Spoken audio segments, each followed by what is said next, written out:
Hello, welcome to the Janky-B-Cast. I'm your host, Rhys, and with me are Sam and Foley. Say hi, guys. Hey, guys. Hello. Yes, you'll do that every time, and you'll never stop doing that. Random bump love time. I want to give a shout out to my Uncle Les, as I keep saying no in his accent. I haven't seen him or talked to him for years, and he doesn't listen to this. But all the same, thank you, that is funny. Excellent. Doesn't mean anything. You're welcome. Sounds like a bloody good bloke. Yes. Yeah. Indeed. All of Captain's Log Series 1's out, and I'm currently writing Series 2 Woo! and some other stuff to go with it. Nice. Woo! Now it is time for the segue. As all segues, you should announce when there is a segue. Mm. In the worlds before Monkey, primal chaos reigned. Heaven sought order. But the phoenix can fly only when its feathers are grown. The four worlds formed again and yet again, as endless aeons wheeled and passed. Time and the pure essences of heaven, the moisture of the earth, the powers of the sun and the moon, all worked upon a certain rock old as creation, and it became magically fertile. That first egg was named Thought. Tathagata Buddha, the father Buddha, said, "With our thoughts we make the world." Elemental forces caused the egg to hatch. From it then came a stone monkey. The nature of monkey was irrepressible. What? That's What's that last word? Irrepressible. I need to Google this word. Interesting. How did you say? Irrepressible. All right. Yeah. Monkey. Yep. In summary. Monkey. That Monkey. is the intro to the TV show Monkey. Yes. So, Monkey Hero. Yes. It's a little bit like Guitar Hero in that it has Hero in the name. Other than that, it's nothing like Guitar Hero. Up to a rip-roaring start. Oh, it's also I a see. game, to be fair. But so Monkey Hero is a game. It's from 1999 in North America, and in Europe it's also from 1999. And it was released on the PlayStation, which is a games console made by Sony. Yes. So Monkey Hero, right? Yep. It's you can definitely call it a game. I think that goes without question. What happens when you boot up the game is that you see on your PlayStation a high energy musical intro video. That's right. So, alright, it launched up, right? I didn't know anything about this game. It launched up, and I was like, that monkey weirdo looks a bit like that dude from Dragon Ball Z. Purely because he's got the, don't you call it like a diadem, maybe? Sort of like the weird sort of forehead strap thing with a gem in it, made of gold? Yes. That's not really, I think a diadem's on the top. I'm not sure what you call that, really. It's not really a tiara either. Circlet? Well, that can go on top as well. But I mean, Gymwear. to be fair, yeah, Gymwear. Circlet's probably the best sort of way. Yeah, it's a sweatband that made of gold with a gem on it. There you go, thanks. Perfect. You're welcome. Yeah, exactly. And my notes say, Dragon Ball Z looking monkey weirdo. Looks like a Chinese martial artist, so he's probably Son Goku, which according to Rhys is correct. I think a guy's named Son Goku. Yeah, Is it it's Sun interesting, Wukong? right? No, that's not right at all. Right, thanks No, for that it's fucking Goku. ridiculous silence. That's not accurate. No. That's the game. Yeah. Yeah, because it's named... Okay, just keep going. No, it's named after Goku. Wukong is just a mispronunciation. So, Had dyslexia. Yeah. that's why that Chinese studio named it Wukong accidentally. Anyway, so the main menu, right, it's got music, and it's cool because it's tribal jungle music, right? Because it's a monkey. But it's a Chinese monkey, so it's got like traditional Chinese music elements mixed in. It's pretty rad, but I don't have a sample to play for you, so you just kind of take my word for it. And the main Okay. menu, the slightly sort of tilted back, top-down view of the ground, which is a sort of spotlit area of floor, and around it is darkness. Pretty sad. And there's 3 gateways, sort of, at the top of the screen, and then like top left, top right, sort of angled interface towards the center. And you can control the monkey, and you can go through which door you want to pick an option. And the options are load on the left, and then start in the middle, and then options on the right. And obviously, you go to options, so you can check out the video settings. And also there's a spasmodic butterfly flying around, and it has a perfectly circular shadow underneath it. Even though obviously as a butterfly, it's not perfectly circular. So maybe it's actually a sphere, which is pretending to be a butterfly. It's a bit like Bilbo when he's invisible, right? And then his shadow reveals his true self.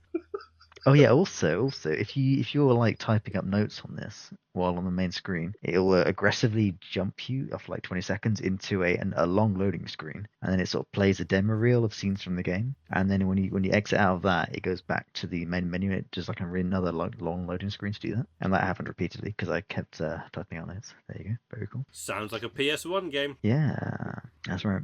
And I didn't even write anything about the video options because they were so limited. I think there actually weren't any. It was just music and sound. That's the only option. Pretty sad. I mean, I feel like that tends to happen with like early games of that kind of ilk. It's just like, Yeah. well, you get what the console can do. I mean, back on PS3 games, I don't really remember there being video settings at all, really. Which is interesting. I think later consoles are a bit better. I mean, the video settings are basically, what can your TV do? Do you want to turn the contrast up? Do you want to turn it down? Oh yeah, that's to be fair, yeah. Adjust the contrast in your TV until this image in the middle is perfectly white. And you just go, okay, keep going, and you just have to put it to max, and the screen just burns a hole in your retinas. Yeah. Just blind. It's like, make it so this symbol is barely visible, and then like you can't see fucking anything in the game. It's like, well, that was a lie. Yeah. You remember games where you used to have to like you get like the sort of border around around the edges, and you'd have to like push that out until it hits where it's supposed to be. They stopped doing that these days. Yeah. It's pretty sad. All right, so Tigger says something. He's in a text box. Winnie the Pooh. All right, fine. I walked through the start gate, and now it's in the game. And Tigger, he says something. The thing is, the game does that thing, right, where text boxes, so there's no voice acting, obviously, and it's just like text boxes, and they really slowly fill in. And obviously, I don't read at like, I don't know, a word every 12 seconds. So I try to skip it to like make it, jump to having it fully filled in, and then I'll go again to go to the next one. It just skips the next bit. The thing is, right, later in the game, that doesn't happen, so I don't know what the fuck his problem is. So I have no idea what Tigger said, but I'm sure it was important. Maybe. He just skipped all his dialogue. It was a really long paragraph. Maybe thought he was like eel reading it. Maybe it could be. Yeah. But then I'm teleported into a mine shaft for that's the next thing, because before I was like in the grassy sort of area, and now I'm in a mine shaft and there's slugs. Yeah, I don't know what the context is, but I'm in a mine shaft. Pretty rad. I don't know why I'm here. I only know that I am Monkey. I am Monkey. So I did check out the controls beforehand, just because I wanted to make sure things were working properly on my PS1 I'm playing on. And I thought there's an attack key, and I tried out the attack key, and that does nothing now, even though there's slugs nearby. But there are crates around, so I can pick those up, I can throw them at the slugs, and that works pretty well. So, yeah. Nice. It's barrels and roundabouts. There's also barrels that I can roll around, but I can't pick them up. You just sort of walk into them, and they go from being vertical to being on their side, and they roll. It's pretty cool, and they are deadly. Does it happen quite quickly, or does it slowly go on its side? Well, you sort of push against it for a moment, and then it teleports being on its side and rolls. What? Yeah, just like in real life. Okay. Yes. While I'm playing this, at the very least, there's this sort of high energy, sort of adventurous symphonic music, is how I described it, which I then compared to being like in Dragon Quest XI or something, but less high quality, high production. And if you don't know what Dragon Quest XI sounds like, it's like sort of adventurous symphonic music. Is it a bit like Mortal Kombat as well? No, it's nothing no. to do with Mortal Kombat. No, definitely not like Mortal Kombat. Yeah. That's the only thing I can reference at this point. I don't know, techno kind of stuff. What do you mean synth in Dragon Quest XI? That's orchestral, isn't it? Not synth, symphonic. Oh, okay. That might be where Yeah. we're getting confusing then, because I thought you were like saying, "Oh, it's synth music." I was like, "That's nothing like 11 at all." Ah. So sorry, Rhys. Didn't mean to offend you. Sorry. Where's I my wasn't body? offended. I was just confused. Yeah. So anyway, right, while this symphonic music is playing, there is a monkey miner I meet who says that there was an earthquake. I just want to clarify. Do you mean that he's a miner as in he digs things, or he's a miner as a child? Yes. Okay, moving on. Yes. So the miner in the mine shaft, he says there was an earthquake, and I suspect that was during the cutscene that I skipped, or the weird dialogue marrying into a cutscene which skipped both of it. It's very strange. So I didn't see that, and I assume that's why I'm in this mine shaft. I don't know, maybe a fucking earthquake launched me into it. Couldn't say, but I can conjecture, and that was my conjecture. So I found a chest, and it needs a golden key. And then I find a chest which has a golden key in it. And so I return to the other chest and I open it. And inside it is A hammer. a weapon. Is It's it not a a hammer, though. It's not a hammer, I'm afraid. It's got to be Is it a banana. staff? It is a staff. There we go. I was going to ask if you can guess. Yes. And yes, it's a staff. And I found out, I was like, that makes sense. Very nice. It's a bamboo staff, indeed. My, fourth party knowledge of the tale. I know that he uses a staff. I know that he is monkey, and I know he has stick. From what I know of the staff, right, it can transform to be like the size of a skyscraper. Yes. Unless that's just that one manhwa I read. Who knows? So I beat up the slugs with the staff. Very cool. The dirty slugs. The thing is, right, the combat in this game is Is odd. it on the par of Dark Souls? Or more combat. It's it's similarly on par as you are when you play golf. Oh, fuck. I would assume. It's very strange. So you walk around and you spam the attack button, and you can spam it pretty fast, which is pretty neat. But it's really strange because when you're standing still, the hitboxes seem fine. Like enemies will either walk into you, do contact damage and hurt you, or they'll do like an actual attack animation and hurt you. But when you're moving, it feels like your hitbox is like double or even triple in size, like in front of you. It's really fucking weird. So you're visually not touching the enemy and it still take damage. Whereas when I'm standing still, that doesn't happen. Have they basically just extended the hitbox to be in front of where you're supposed to be walking as a capsule? I don't know. Is that what you reckon they might have done? Maybe, or it's just weirdly, poorly trying to encapsulate the entire animation of you walking and stuff. But it's just exceedingly. If you're holding done. your staff, is it including the staff's end it point could in the be. hitbox? But either way, the sort of end result of it is that you don't walk into enemies. You just sort of stand there and let them come to you while spamming attack. So you hit them before they hit you, which makes it even worse than it would be otherwise. Yeah, I mean they beeline to you whenever you see them. So. And you can run up to them, stop them just before you get hit, and then wait for them to walk into you a little bit rather than just hanging all the way back. But yeah, it's a shame because it makes it garbage rather than just mediocre. Yes. So slugs. Slugs. Oh yeah. Well, who cares about slugs? I've finished the mine. I'll leave it. And what do you know, eh? Master Sage is here. In this game, in the text things, the names and such, and key objects and stuff, they're all capitalized. So you're reading it, and it's like, oh, you want to see Master Sage? It's okay. Classic. Oh no, the Nightmare King or something has arisen. I wonder if he's important. He's probably not going to come up with Yeah. legend. At least though, I can telepathically speak now with Master Sage because of that headband I've got. So that's pretty rad. I'm just sort of left to walk now in the overworld. Sort of to the right of that mine I just came out of. There's a sign which says "Entrance to the Secret Mine," and next to that, Very secret. Yeah. there's a big sort of mustached statue, and next to that is the really big entrance to a mine, like a massive sort of opening into the cave. Right. Yeah. And that's not secret. No, it is. It says entrance to the secret mine next. Oh. That's how you know. Yeah. Yeah, exactly. It's secret in the same sense of the speakeasy is secret, of which you need the password to get in, but it's kind of people know it's there. Yeah. Yeah, because there's a sign. Yeah, correct. And just like when you go into speakeasy, Hey boys, how do the cops keep discovering where our speakeasy is? And there's just a big neon sign outside pointing down. If only we had I think we've got a rat, Fat Sam speakeasy. Yes, indeed. Not too obvious. Yeah. Boss, maybe we should take down the neon sign. How dare you? He's the rat. Get him. He's a rat. You filthy rat. You filthy slug. You filthy slug. Something's fishy about all this. We'll make sure that you'll be sleeping with the fishes. Chuck him in the fish market freezer. He'll fall asleep in no time in there. And then we'll butcher him. Oh my. Fucking up. With a staff. And he'll become the town's butcher. And we'll make money from that way. It's profit, baby, profit. So hammer, mine. You said hammer. Wait, stop. No, sorry, it's not hammer time, actually. Because I tried to go in there, and just some random guard is like, nope, sorry, nothing. And he says, you can't get the hammer, you got to come back later, or something similar to that. Is it like a special hammer, or can you not just get another hammer? There's no other hammers in this entire realm. I'm afraid you've only got a mallet there, sir. That's not what is required. You need a hammer. You need a hammer.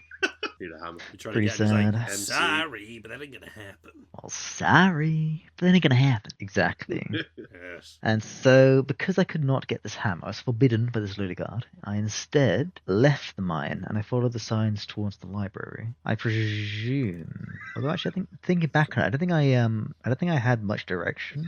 That's probably because you Maybe. skipped some of the early cutscenes by accident. Well, no. I spoke to the sage. I did have direction in this case, actually. Yes, I remember now. Ah, The sage was like, go to the library, and I ignored him, and then I eventually went to the library, following the road signs there. I had no direction. Go to the library. I'll do that later. No, sorry. I went to the library. Ah, yes. Go to Yeah. the library. Exactly.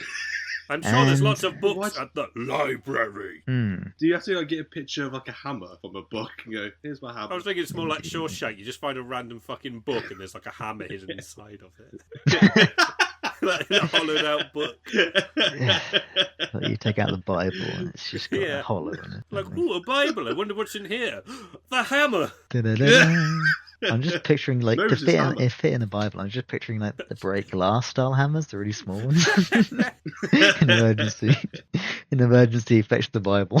I love the idea that it's just like a giant fucking Bible. It's just like a really big Bible, like one of those old kids' books you have. Yeah, Like yeah, a yeah. Bible that's like that sort of size. You just sort of like open it up really awkwardly, and there's just this massive fuck off hammer inside.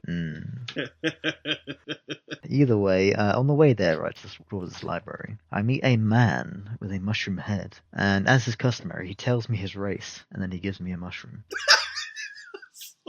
Yep. There you go. And then eventually I arrived at the library. I then skip forward slightly through a bunch of the rooms in my retelling, not in the actual gameplay. And I meet a ghost librarian. And she tells me that the damned nightmares have followed their dread Nightmare King into the library. And they're after the magic storybook. So, yeah, I should go find the world map because that will help me. That probably was capitalized as well, to be fair. The thing is, right, knowing how this goes on forwards, it didn't help at all. For like what she was expecting to happen. It wasn't actually relevant. It's relevant for how it turned out, but not for what she was expecting, not for what my Mr. Monkey was expecting. It's very strange. Here's 6 How do you keywords. mean? They mean nothing. Yeah. Like, there was a slight twist, I think, which, if it didn't happen, would have rendered the world map somewhat useless, as far as I can tell. It's very strange. Yes. Or maybe But it's what not. happened then? I'm not going to tell you. What didn't happen? I'm not going to tell you. Spoilers. Yet. Oh, fair enough. Yeah, exactly. Oh, sorry. Sorry. I'm going to go find the world map, and so I do so. And then I need to go find the magic storybook, which is also in the library. And so I do that. And along the way, I die to some immortal mushrooms. That's Oh right. my god. Yeah. But don't worry, because a different trio of mushrooms emerge and they spiral around me, and that brings me back to life. How do they That's talk? right. They didn't. They wordlessly So- danced around me. In the library. Yes, it was in the library. Okay. So you met the mushroom, died. Yeah. And you say something they came Different from mushrooms. That mushroom. No, different mushrooms. A No, different- sorry. They just A mushroom attacked me with its its head and its fist violently, and I died. But because I had the other mushroom that I was given by the previous mushroom, as separate to these other mushrooms, 3 different mushrooms then appeared, went around me, and I revived, and I lost that other mushroom that was given to me by the previous mushroom, which is different from those mushrooms. I lost the 3 mushrooms as well. I think the only people who were given mushrooms were the devs. Could be, yeah. If I was a police officer and I came to this like crime scene, I'd be like, I don't know what the fuck to think of this. Yeah. Like, You need to get one of those beat up by a mushroom. sort of the schizo charts on the wall with the red string going between different things, but every item on there is just mushrooms. My God, it all leads back to Toad. Get Detective Mario. You'll never catch me alive. I'm never doing that He voice sounds again. like Ow. he sounds like a serial killer. Testing. So yeah, you get rezzed. Yeah, so the gameplay loop in this game, it seems to be, at least in the dungeons with inverted commas, or quotes as you might want to call them, it seems to be run through a series of rooms, each of which, you go through a door to get to the next one. There's a nice long loading screen. It's fairly linear, but occasionally you get a branch off to either just have a look around or whatever, but mostly to find a key so that you can actually progress along the intended route. When you get that key, you'll go back, use the key to unlock a chest or a door, whatever, from which you get either an item or a key, or you just unlock the door and go through. And that seems to be mostly it. On occasion you get like something like the staff or like a hammer, which will let you do more puzzly mechanics, which is pretty rad. Yeah, classic dungeon crawler stuff. Yeah. Yeah. In this case, I found a scroll of hovering, which is pretty neat. It may sound temporary use, but it's permanent. It means that you can hold X, which is your attack button, which is on a PlayStation controller, obviously. That'll charge your staff up, and when you let go of it, you'll spin it over your head like a helicopter, and that'll let you levitate for about a second, maybe 2 seconds. Doesn't he have Yeah. a cloud? That's not. No. Maybe you've not unlocked it. Are you insane? No. He has a helicopter. No. Okay, sure. Yeah. God's sake, Rhys, just a clown. Exactly. And so you can then start He's using got that it. to traverse gaps, such as the one next to those immortal mushrooms. The ones that killed me the first time. Yes. And thus, they did not kill me this time. It's pretty rad. Well, that's a good. Yeah. You know those robots in Metal Gear Rising Revengeance that moo at you? No. Okay. Well, they behave a bit like them, those immortal mushrooms. Oh, great. Thanks for the tip. Yeah. They're easy to dodge. Okay. That does sound dangerous, though. Yeah, definitely. So, yeah. Yeah. As we go further and further through this first sort of main dungeon, excluding the first one, they start introducing more elements to make the puzzles a bit less garbage, such as they have the pressure plates in, they have draggable objects, which you can also push. So dragon objects I'm in, but Dragon draggable... objects. Oh, Yeah. Oh yeah, that's the point. A lot of this stuff is very strange. Like for your health, you have a series of peaches which get depleted as you take damage and stuff. Enemies and such will drop peaches, and if you pick up barrels and throw them all and smash them and stuff, you might get peaches back from those. And the draggable objects, at least in this one, are peach statues. What? It's all very strange. Statues? Yeah, and you occasionally get a giant peach, which gives you an extra max health increase. You just Very get strange. James running out trying to smack you with his hammer. Yeah. Yeah. And you take in his life essence, and that's what lets you increase your max peach count. Oh, the rhino didn't get him. Oh, The dear. sure did. He was scared of the rhino, but it was other animals in the zoo he should have been afraid of. Yeah. Maybe that's the cloud you're thinking of, Rhys. Yes. Yeah.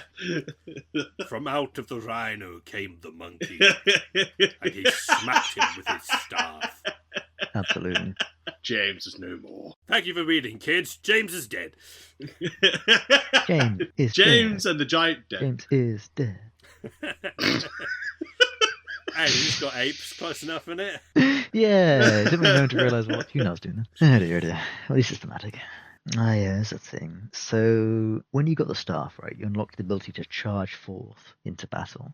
By which I mean you hold circle, and after a moment you'll just charge forward, like with your staff out in front of you, a bit like a lance. And if you hit enemies, you'll like push them back and do damage repeatedly as you push them back, I think. If you hit a wall, you'll like bounce off it and go back a meter and be stunned for a moment, I think. Which is kind of useful, sure. The That's thing like is, the classic charging boss mechanic. You're literally playing as the boss. you can interrupt at any point though. Okay, right, that's not too You can bad. if you can just like pull a different direction on the analog stick, and it'll just walk normally all of a sudden. That's fine. That's actually quite useful because that oftentimes seems to get past the weird hitbox when you're walking forward. The draggable objects, right, for puzzles, instead of pushing to drag them backwards, you go up to them and you hold circle. And on the PlayStation. That's right, on the PlayStation controller. Okay. Yeah, which I think is the only controller with the circle on it. The Ouya, I think, has a circle. That's not a word. Is So these draggable objects. Fuck you too, then.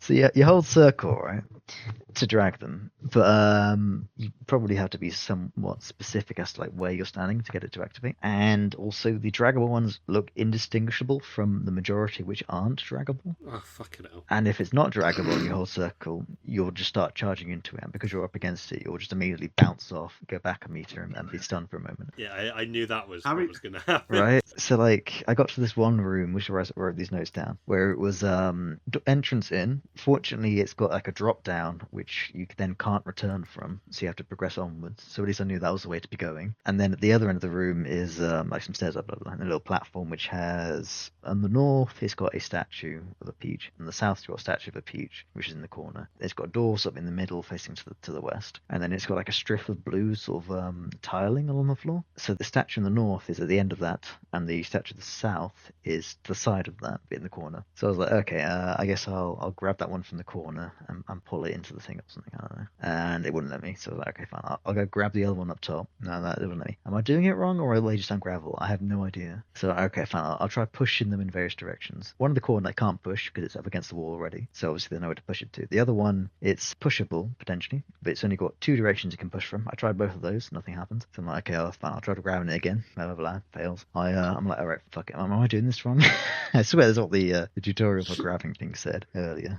So I look it up, blah blah blah. It's no real help. So I go back to it, and I just try pushing it again, and suddenly, okay, no, yeah, it's moving. I did it wrong somehow. My walking into it to push it somehow just didn't work before. I don't fucking know. And it's supposed to go into the corner like the other one for some reason, and that's what unlocks the door. Just needs to be No real right to indication. get it.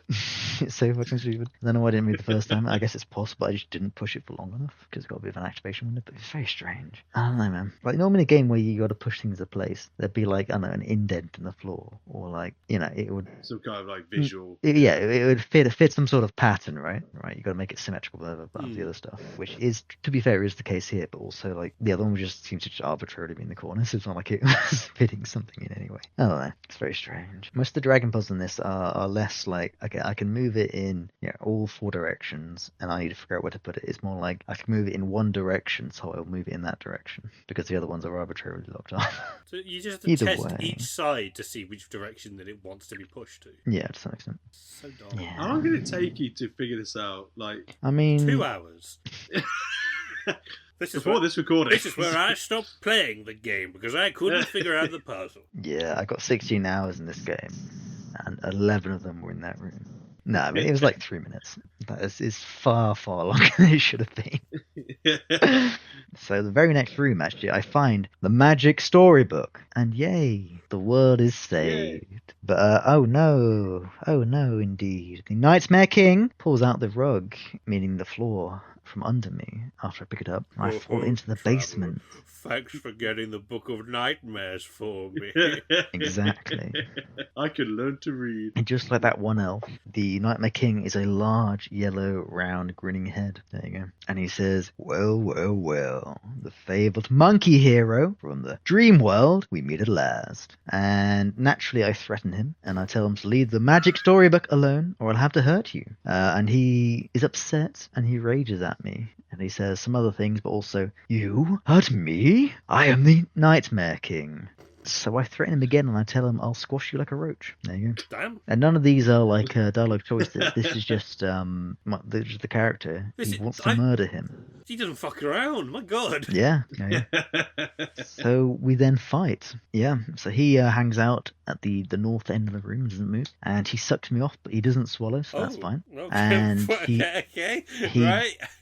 fires a laser beam at me. But it's all right because eventually, after being hit repeatedly, I realised I should move to the side a little bit out of the sort of 2-tile column in the centre of the room, and then he can't hit me. So I do that, and then I beat him to death. Oh. Mm. Is that the end of the Nightmare King? Yeah, he's dead now. He's like, what? Defeated by a monkey? This can't be. And then he's like, fuck you, man. If I can't have the book, nobody can. The book, sorry. And he scatters it across the world. Book. The pages, that is. So then for some reason, the monkey hero, he does like a ritualistic tribal dance, which I guess is celebrating the death of the Nightmare King and sort of devoting his sacrifice to the gods. It's very strange. And meanwhile, the pages are like swirling around and then vanishing off into the cosmos. He claims the empty magic storybook. There you go. Right. So then, within seconds of that happening, within seconds of the pages visually going off screen, the sage telepathically contacts me and says, oh no, the pages have been collected by nightmare monsters and hidden in the deep places of the waking world. And it's like, what the fuck do you mean gathered and hidden? They literally just left like fucking 5 seconds ago. So like it sounds like it's been happening for generations. So either by collecting he means they teleported into their hands, and by hidden in a deep places he means they were already in the deep places when they arrived.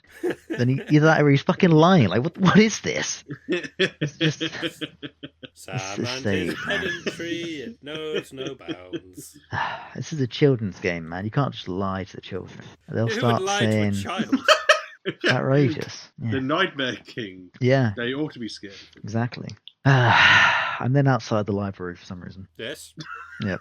So if you hit select, then the world map will come up, which is useful now. Oh, nice. That's good. But the librarian didn't expect the Nightmare King to just like teleport me into the basement, or take the floor out, take me to the basement, right, and then get killed by me. What? So why did she tell me to get the world map? Because then I wouldn't have had to go collect all the pages if the Nightmare King hadn't, rudely thrown them around everywhere. It's very strange. So And I you do it guess the other way theoretically, around. maybe she'd be like, yeah, get the world map so you can go beat him to death in wherever he's hanging out. Or he just happened to In which be case like, that would make sense. You know what? I've come to you. Yeah. In the basement of a library. It's like, so, yeah, normally in this sort of thing, it's like, you've got the big bad, he's too strong to be defeated unless you go around the world and get strong enough and then beat him to death. In this case, it's just like, yeah, you can just beat him to death straight away. No big deal. It's just then the rest of the world that's too difficult to take on straight away. It's very strange. There you go. So I read some weirdo and he's like, yeah, go north and grab a hammer. And I'm like, that's activating my neurons. I'm going to go to that mine from before. And the guard, he's gone. The thing is, even if the guard wasn't there, there's a pit that I had to use my magical hovering helicopter scroll to fly over. So they could have just not had him there, and then it would have the same effect. I don't know what the fuck he's guarding because it's just a pit that nobody can jump over. Yeah, but now I can go over it, so I do that. Once again, I'm in a mine shaft. Very cool. In this case, it's more of a mine shaft because it's got mine carts going back and forth along rails. So you get like a nice platform, and then you get the rails going across it, going over the abyss. The abyss, you can't walk on the abyss, but you can walk on rails. But there's mine carts going back and forth along the rails, and if they hit you, you die. You don't actually, you just get pushed back by them. No, I was gonna fucking say that's instant death minecart. No, yeah, you just get pushed back a bit. But yeah, if they're going back and forth like linearly along a straight line, so if they hit the end and come back at you, they'll push you back to the start. So what you got to do is you got to wait for them to come back at you, and you fly off to the side and then back onto the tracks just before your flight ends, so you don't die. But then you're on the right side of the car and you can go that way. Very cool. Yeah, it's pretty neat. I'm going through this place doing that sort of thing, and then I get very, very rapidly killed by a two-headed vulture, which sounds like a biplane. I don't know, I don't understand really. I'm like, okay, sure, I'll resume, I suppose. And this time I didn't have a mushroom on me, so I didn't get resurrected by the 3 mushrooms, which are separate to the other mushrooms and also the other mushroom. But instead I started at the start of the dungeon. But yeah, so I went back and found this two-headed vulture, and he didn't kill me in one hit. So I'm not sure what the hell happened before, because I'm pretty sure I was on full health, or at the very least close to it. It's very strange. You can like me the glitch or something. No. They toned the difficulty down when you died. Yeah, I reckon this game's got like the game is making it's got a very specific difficulty scaling. The first time that dialogue boxes show up, if you press a button, it just skips it entirely. The first time the two-headed vultures that sound like biplanes show up, they kill you. Yeah. That's definitely the case. Yeah. So I go through and I get a hammer. It's in a chest. Shocking. And now I can beat people to death, including those immortal mushrooms. They're no longer immortal. I can beat them into mortality and then sever their mortality. Oh boy style, yeah. It's pretty rad. Yep. So I leave. So I'm going through the world again. On the world map, by the way, you can see where the pages are on it, which is pretty neat. And I can see, in fact, there's one just to the right of where I am, and then north slightly. But to go that north bit to the Dream Shrine, there's a path which is blocked by a large head. By a large head? That's right, a large head made of stone. Yeah. And so I don't do that. I go south instead. I ain't dealing with that. Let's go. I then find some other creatures, and they sound a little something like this. So that last sound. Well, that sounds a bit like a cat, you know. Was it a cat? No. Can you guess what creature that might be, just from the sound? A wolf. A wolf, you say? Interesting. Foley? I'm going to say like a lion. Okay, neither of you are anywhere near close? Was it an ant? So it would be a bear. It's not an ant. It's not a bear either. Cockroach? No, not a cockroach. A kangaroo? One more listen. One more listen. Oh, it's like a whip sound to it. Oh, that's me attacking. Okay. Oh. It's making that little me sound. Me beating them is prompting it to cry out. Panda? Panda? No. One last one, Foley. Any ideas? It's got to be a mushroom. I thought you were going to say that, actually, remember, but no. It is a merman. Some sort of fish man. There you go. Which for some reason sounds like a cat being hit. It's very strange. They've evolved differently. They've evolved differently indeed. Interestingly, these ones are they're the first enemy I've met, apart from the immortal mushroom. Is it like a traditional, like how a mermaid is, or is it like... No, it's like a strange fish man. Like a naga looking thing. It's like a fish man. I don't know. It's more like no, it's not really like a mermaid either. It's like a mermaid, right? But it's got like the weird scaly sort of type face as well. Like a mermaid. And a No, that was my Mullock impression. Oh, yeah, that's but right. like, So like It's not humanoid face. The only thing that's coming Yeah. to my mind is from Red Dwarf with the Reverse mermaid. reverse mermaid. Yeah, that's always good to me. Yes, imagine that, right? But it's also merged with a regular mermaid, but only keeping the fish parts. And it meows like a cat. Yeah, exactly. When you hit it with a staff or a hammer. Just Sam beating him up. Just meows. It just sounds like a fever dream. Well, Imagine walking so. past that. yeah, He's had quite the day already. He's come out of yeah, mind. exactly. Got killed in a library by some mushroom people. Attacked by a massive head.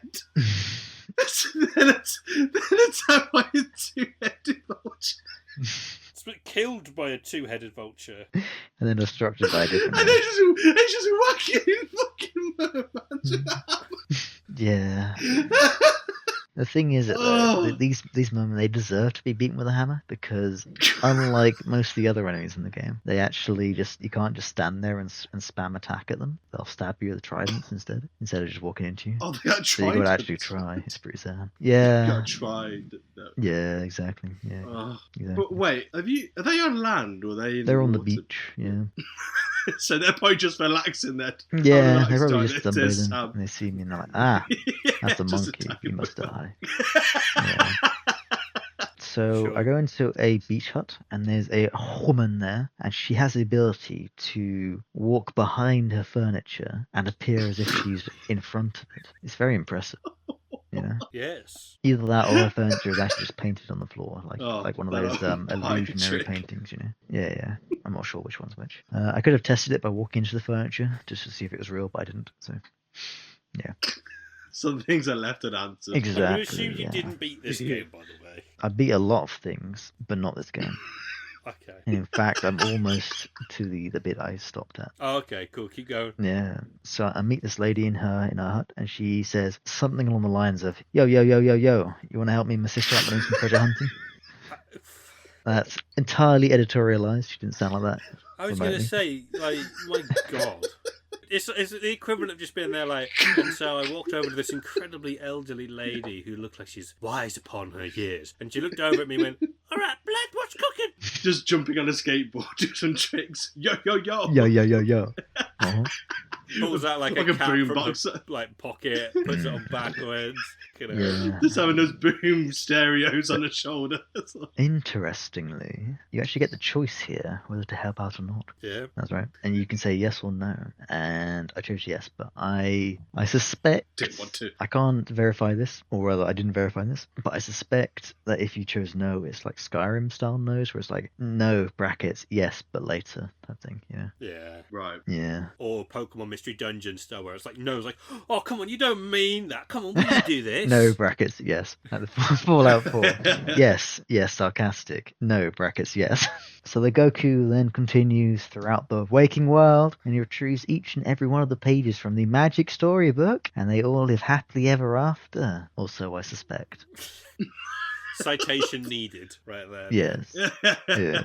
Just taking a wild guess. Yeah. Okay. Do you know what's actually on the pages to begin with? Like, Story. Story. It's from the magic storybook. I never read But the without it, story. the world is in danger. It's very odd indeed. I think the librarian was like, no, the pages, they're going to make nightmare monsters appear. And it's like, but they're already held by nightmare monsters. Sure, does it just mean more of them appear, or... Yeah, it sounds like the world I has already mean, been messed up. Yeah, before. I mean, to be fair, it doesn't clash necessarily with this age, but I think he's lying. He's lying to me.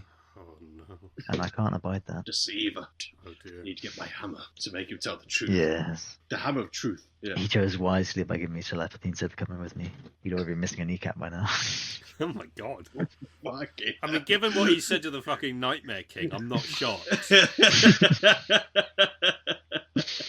Anyway, that's as far as I got in this children's game. Yep. I mean, how does it feel I to forgot play? it. Like, Pretty awful. That's the worst part of it. yeah. It's really just kind of stiff and odd. It's very strange. It's A lot honestly, of the gameplay PS1 games sort are of like that, reminds aren't me they? of a Zelda game in some ways, like the dungeons and the Mm. unlocking different things and blah blah blah blah blah, going through it. But it just feels awful compared to the ones I play. The DS Zelda games, well, the other 2D game ones before, I suppose. It's funny you mention that because that will come back up in most of the reviews. Interesting. How are the visuals? How did it look? I mean, it looked alright, I guess. PS1, Sort of. just basic sort of kind of vibe. Yeah, just a sort of crappy PS1 3D game. The thing is, right, I've been playing Tomb Raider 1, 2, and 3, and while I have been playing the remastered versions, fan patched up versions of them, I have also been toggling into the original graphics every now and then, and it looks infinitely better than this. Shoo. And the gameplay is so much smoother and everything. And I remember playing the originals, back on Windows XP or whatever, and it felt a hell of a lot smoother than this. So Tomb Raider 3 came out in 1998, I believe, and this came out in 99, so it's later than. So my Jeez. comparison is it's worse than Tomb Raider 3 and 2 and 1, and thus it must be not great. Yeah. How about the sound? How was the sound? It was kind of alright, I mean, it was energetic and stuff, I suppose. I ended up muting it eventually though, and listening to just my own music, and which meant muting just the entire game because I couldn't be bothered to separate out the music. I was reminded while listening to it that in the Sergeant Squiddly one, that had a very, very repetitive music where it would be one track would have the same melody repeating blah blah blah blah, and it would like tone shift down and repeat the same melody later. Yeah. And it had like 4 tracks throughout the entire game. I played it for You like, never felt 10 the hours music. maybe, I don't know. Yeah, and I was just listening to that the entire time, like, yeah, this is fucking sick.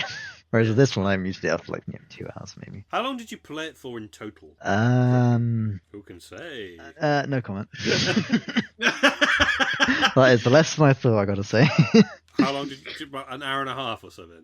Yeah, let's go with that. Okay, it could be that. Play- I don't know. It's rounded. Did you play for like 30 minutes or something?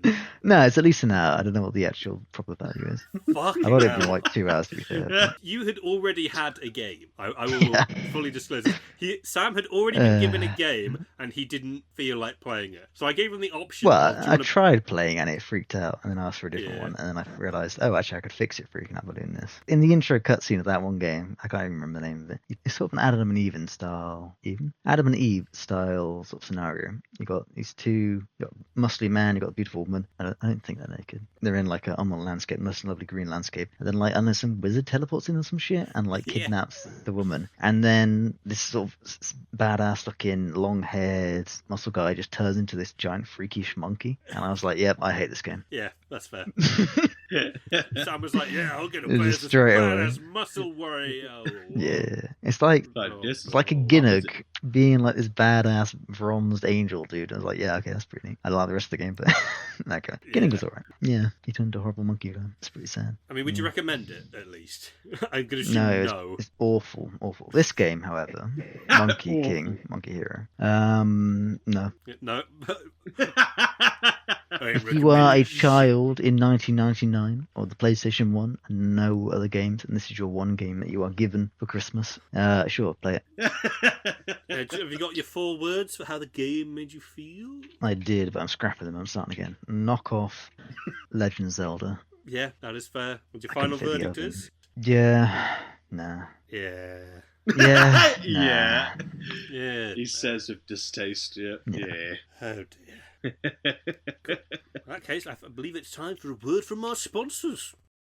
Monster trucks, trucking monsters. Monster, I can't truck this anymore. Monster Truck Rally Turbo Monster Trucking. Keep trucking on at Monster Truck Rally 2026. Trucking monsters for monster trucking. Truck those monsters all day long for trucking monsters and monster trucking.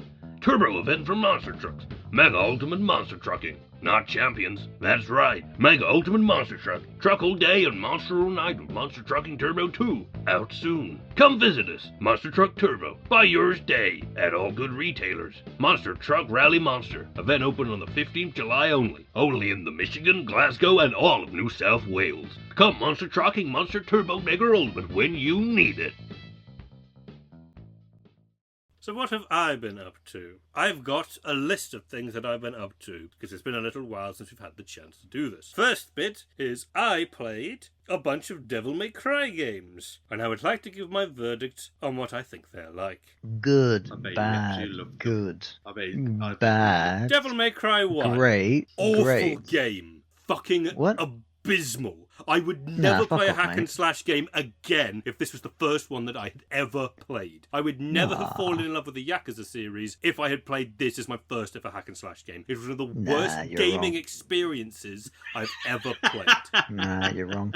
It was awful. Nah, wrong. 2 Nah. was the most mid-fine. Nah, 2 was Whatever. fucking garbage. I played would 1 play back in 2 day on again. PS3. It was I alright. would play 2 It again if was someone fucking was awful. like, "Do you want to play this for me?" I'd be like, "Yeah, sure." I wouldn't enjoy it as much, but I would. do you want to play play? Do you want like they don't want to play, but like I'll play it for you. It's if I don't have to play the first one. One I hated so much, and the Right. only reason I stuck through it was just so that I would be able to go, "I fucking beat it," and it still fucking sucked. You escape in a biplane, which So- isn't a two-headed vulture this time. Yeah, On the rail. There you go. Yeah. I you, have. Are you saved, or do you save that girl by the power of love? It's so fucking shit. That final boss is one of the worst final bosses of any game I've ever played. It is It's Mundus, isn't it? abysmal. Yeah, Mundus is awful as a final boss. The rest of the game, though, is pretty good. The rest of the game is all right at points. Some points it infuriated me. Some points I enjoyed it more than others. Yeah. Loved 3. 3 had actual interesting variation to loads of stuff and more fun. Yeah, 3 is 4, definitely also great. Really enjoyed it. Loved it a lot. 5 is also great. good. Wait, hang But I on, have wait. burnt myself out. You've missed one. I have not missed one. I was going to play it afterwards, but I burnt myself out by getting to 5. Outrageous. You've missed the best Devil May Cry. I honestly How long think did that it in terms take of the you? combat, I actually think that's one of the better ones. The story and the Yeah. character is fucking awful. But yeah. hang on, he's How got a long did fedora. it take you to? Did you play this back to back? Yeah, Like, I just- played them basically back to back, and Damn. fine. How long do they each take you to play, approximately? I don't know entirely because the collection I played was the collection of all 3 of them on Steam, and so overall, We can average it out. I've got 23.9 hours, but I'm pretty sure that I played them each one at least for maybe an hour or so before I then played all of them. So I honestly would not be able to tell you. I would have to go into the games directly and look at the saves to see how long I played. And Because how many of those were that? Was that 5 of them, or was it 4? that is free for Oh, that 3 of one. them, okay. For the special edition, I played for about 15 hours. I feel like I played that for about 3 hours beforehand. I don't remember. Just a quick comparison to how much time an open world game has then. I played Cyberpunk 2077 for the first time recently, and that was 48 hours for my first playthrough, Well, compared to 20 yeah, whatever it Cyberpunk's is pretty for your decent. games. I've also been playing Like a Dragon Infinite Wealth, and I am 65 and a half hours in, Very and nice. I think that I'm slightly past the halfway point because It's That's really about infinite. the amount of times people go, "Hey, here's a cool side thing you want to try," I'm there like, "Yeah, sure, fuck it, I'm in. Count me in, bitch." You son- Yes, I will You ride son of a those bitch, I'm in. remote control cars. I love Pocket Circuit. I don't think it's in this one. I've not. If it is, I have not found it. That is all I can say. Next up, Millie PD. This was another game that we made for Game Jam, and it is a bug insect. collecting game, effectively, yeah. And the game is laden with bugs. Indeed. Very welcome. Not slugs. I don't think we had a slug. And the final thing that I've got to mention, it's not even something that I've been up to, which is why it's even funnier, is that Rosie, editor and partner of mine, did an Aardman course and made a nice vampire animation. Yeah. Oh, that was such a cute little short. Nice. Oh, it was so adorable. Yes, that's everything on my list. So, let's spin the wheel, guys. Oh, no. It's spinning. It's spinning. It is still spinning. It's slowing. Okay, interesting. What video game mechanic is the worst? The worst. Yes. Was that thing I mentioned, I think for last one, where the guy did something and just crashed the game? No, don't think it that's was. a It mechanic. was. It was in. No, it was in Cyberpunk. Right. When my Ripper first put my eyes in, my first time I was playing through. He's like, all right. You're your vision may go blank or whatever for a moment, and then the game just closed. It's like, It's completely I mean, it feels like that could have been meant to happen, but I don't think it was. That would have been really funny if that was actually what they meant. Yeah. And then you boot up the game at the next time and it had auto-saved and you're in some It's random like, there place. you go. That would have been... that would honestly be a really fun mechanic to just fuck with people. Or like if you get hacked by someone or something. Yeah, you get knocked You out don't and the know, game crashes and the next time you boot up you're in some weird place and Yeah. like trapped and you got to get out. That'd be a good transition screen. There's a mission, right, where you effectively accept some like dodgy software to like watch a video or some shit, and then you pass out and you wake up in a like a scavenger den, as in people that just like rip out your cyberware. You get like scammed. Yeah. You get scammed. Don't you? It's like a And that'd homeless be guy, like... sort of, and that'd be like the perfect time for it, just like, yep, you're out of the game. Goodbye. But yeah, that's a cool mechanic. What is the just flat worst game mechanic? I don't know if this counts, so I'm terrible with this, but like it's with Cyberpunk, because I was playing it not long ago. It's when you carry too much and you have to fucking empty shit out. I'm like, that's all. I'm carrying so like, does it really matter? Like, I don't know why this has. I like how the clothes have weight in it as well. It's like, Encumbrance. why? yeah, it's like everything kind of has to. It's like, oh come on, like how much stuff do you have to empty to you just start running again? I genuinely thought I bugged the game, but like, so it's like because I saw no warning for it. It just my character wasn't moving. Yeah, it's like a very subtle warning at the top right, and you probably just don't notice it, and then it vanishes, and then it's like, wait, okay, why can't I run? A little bit full. I'm like, I've done nothing really. Like, I thought it was my controller at first. I was like, what the hell is going on? I'm like, oh, you have to empty shit. It's not that bad, but like that drives me insane. Yeah. Game. I was going to say fetch quests, but I mean that does sound kind of annoying. I mean, fetch quests are just mediocre. There's definitely things I've complained about in the past, which are really annoyed, but I don't remember what they are. What about an RTS game where you can't directly control your units? So you can go. I mean, that's here, pretty grim, yeah. But they have to do what they need to do of their own volition. Should we just say like the entirety of Heaven and Hell conversion mechanics? God, yes. I don't think it's the worst. I think it's probably because of me. Like, on Red Dead Redemption 2, where it keeps in mind, like, when it tells you once you need to clean your guns, otherwise your guns are just shit. Otherwise, I hate doing that because you have to find oil and all. I don't think that's that bad. I think my problem with Red Dead 2 this is what I mean. It's on me. That it was Red Dead 2, and I will leave it at that. Whoa. No. What does that mean? It was painfully clunky, and I would aim at people, and it wouldn't go anywhere near where I'd aimed. That's just PC for it. Good consoles, though. Yeah, because you've got auto-aim, which just means that you don't have to play the game. Exactly, yeah. Easy, man. No, I get it. I got a minor one, which is where a game just like arbitrarily locks up your camera in some ways. Like it keeps happening in Cyberpunk, but I remember it in other games as well, where if you, for example, you land heavily, you'll like sort of stumble and you'll push yourself up, and then for like, I don't know, 3/4 of a second after you push yourself up, your camera can move vertically, but it can't move horizontally. So if you're like in a hurry, you're just kind of locked there, like while you can almost start moving, but you can't turn. And just the same thing when you grab someone as well, and you knock them out. It just lingers too long, and it also shouldn't be there in the first place, because like if I fall over, I can turn as I'm standing up. It's really not that difficult, and I'm not like a souped up cyborg dude.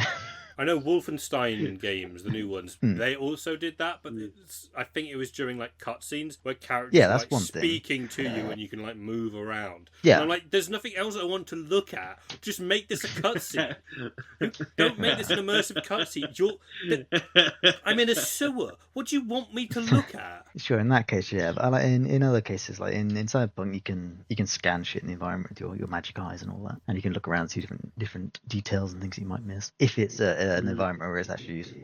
Deus Ex had that as well. Human Revolution. Yeah. And the thing is, it would like you do that when you're like trying to convince someone to say something or tell you something like that, and you were able to like move your camera around, but you're like, I want to get the details from your face to see what you're thinking. Why are you letting me just turn like away and make it so that I'm just looking past you? It's like, well, if you want to look away from that's your choice. I need to convince you what you're doing. And you're like, the guy that is like you're interrogating is like, is this guy like fucking autistic or something? Why is he staring over there?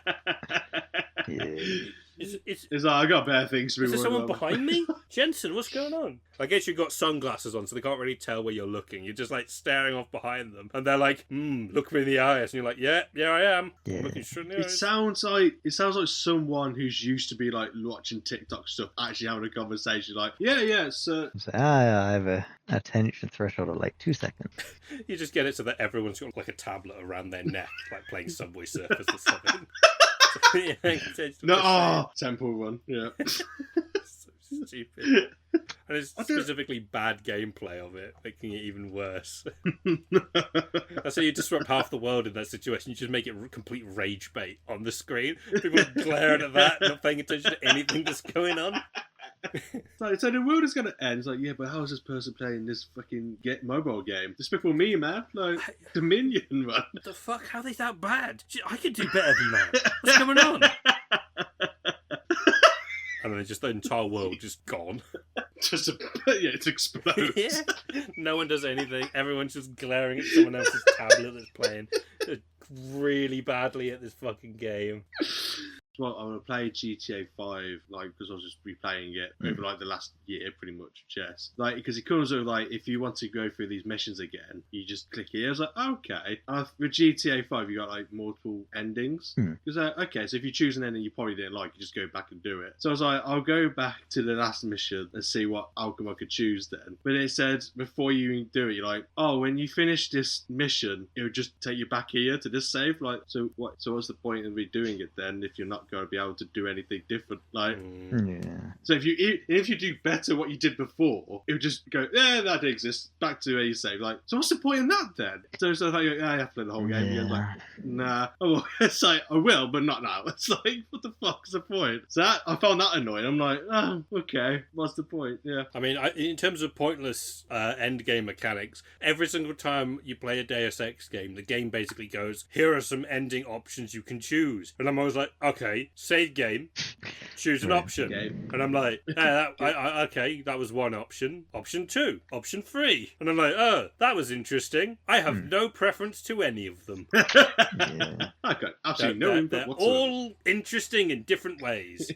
And then the sequel goes, well, this one here, this one here, this one was the canon one. And I'm like, I get that, but it also kind of makes me feel like it was pointless to have done the multiple endings anyway. Yeah. Like, if you're not going to do a Dragon Break scenario where it's like, oh, they're all true, which is also a cop-out bollocks answer. And it just makes things just It's like, fucking stupid. just pick one and write it really well if you're intending to do that for a potential next one. Unless the entire point is you're keeping your options open and you don't know which one you were going to do next. Do we have time for another spin the wheel? Because I think we've mentioned I got pretty bad mechanics. one more thing. That's something you said there for some reason reminded me of, that wasn't actually related at all. Which is when you have dialogue options, such as in Cyberpunk again. Obviously, I've been playing that a lot recently. Yeah, that's fair. But it's not just in that; it's also in like Fallout and so like Mass Effect, I think, has it as well. It's got the dialogue, and you click it, and then you say something different to what the actual option was, which can make sense sometimes if it's trying to summarize a long thing. But if it's like, for example, I don't know, one of them was just like "fuck you," and then he's like "you prick" or something. So the thing is like, okay, why is that different? But other times it's No, I was going to say the other one that reminds me of is there's a Pro CD sketch where it's like there's 3 options which are like bad options, like mean options, and then one of them is hello, and he picks hello and goes like, hello, fucker, I'm going to burn your house down and kill your family. Like, what? Yeah. It's ridiculous. It's like the ones where it just like screws up what you're trying to go for because you can't tell what your character's going to see. There's one in The Witcher 3, I'm pretty sure, where it's like shove Javik or something like that. Yeah. And you don't shove him, you fucking stamp on his knee and break his leg. And then he fucking hates you from then on, obviously. And it's like, that's not what I told you to do. What the hell, man? I mean, it's like the LA Noire one, where it's like, ooh, well, let's try this one, push him. Do you fucking kids, Valdez? What? Have you seen the ones, the Wolf Among Us game? Yeah. Oh, The God. glassing. I think it's like there's an option where the main character can glass someone. Yeah. It just says glass him. Yeah. And everyone goes, Is it like oh, that doing means... cheers or something? I don't know. Yeah, it's just like, cheers! Like, everyone knows in this instance, it's to whack him with the cup. Watching Americans on YouTube is hilarious. Like, oh yeah, we'll buy him a drink. Goes like, bam! It's like, oh no! I thought we were just... He shatters the glass in his face. They're just panicking. The fact, I just love the fact it's not trying to hide what it is. It's the fact people's interpretations of Yeah. the words. Like, oh, Oh, yeah, I know yeah. what this means. I did not know what that meant. Yeah. God, so fucking funny. Time to spin the wheel again.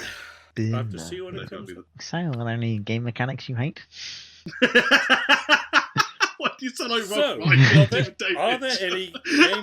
No, unfortunately, this one is going to require me to open another wheel. Oh, not the other wheel. Yes. Wheelie? Because this is Wheel. improv time, baby. Yeah, insert electric guitar in post.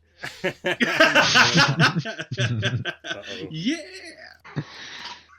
Oh, that does not sound comforting. Okay, whatsoever. this does not involve me, this one. This is just you two. Sam, Interesting. Yeah. you are a reporter interviewing Foley, who's just won man of the match in a game of football. Oh, hell yeah. Foley, you have no my pleasure. idea what football is, and you've just been given this award for running around in a field.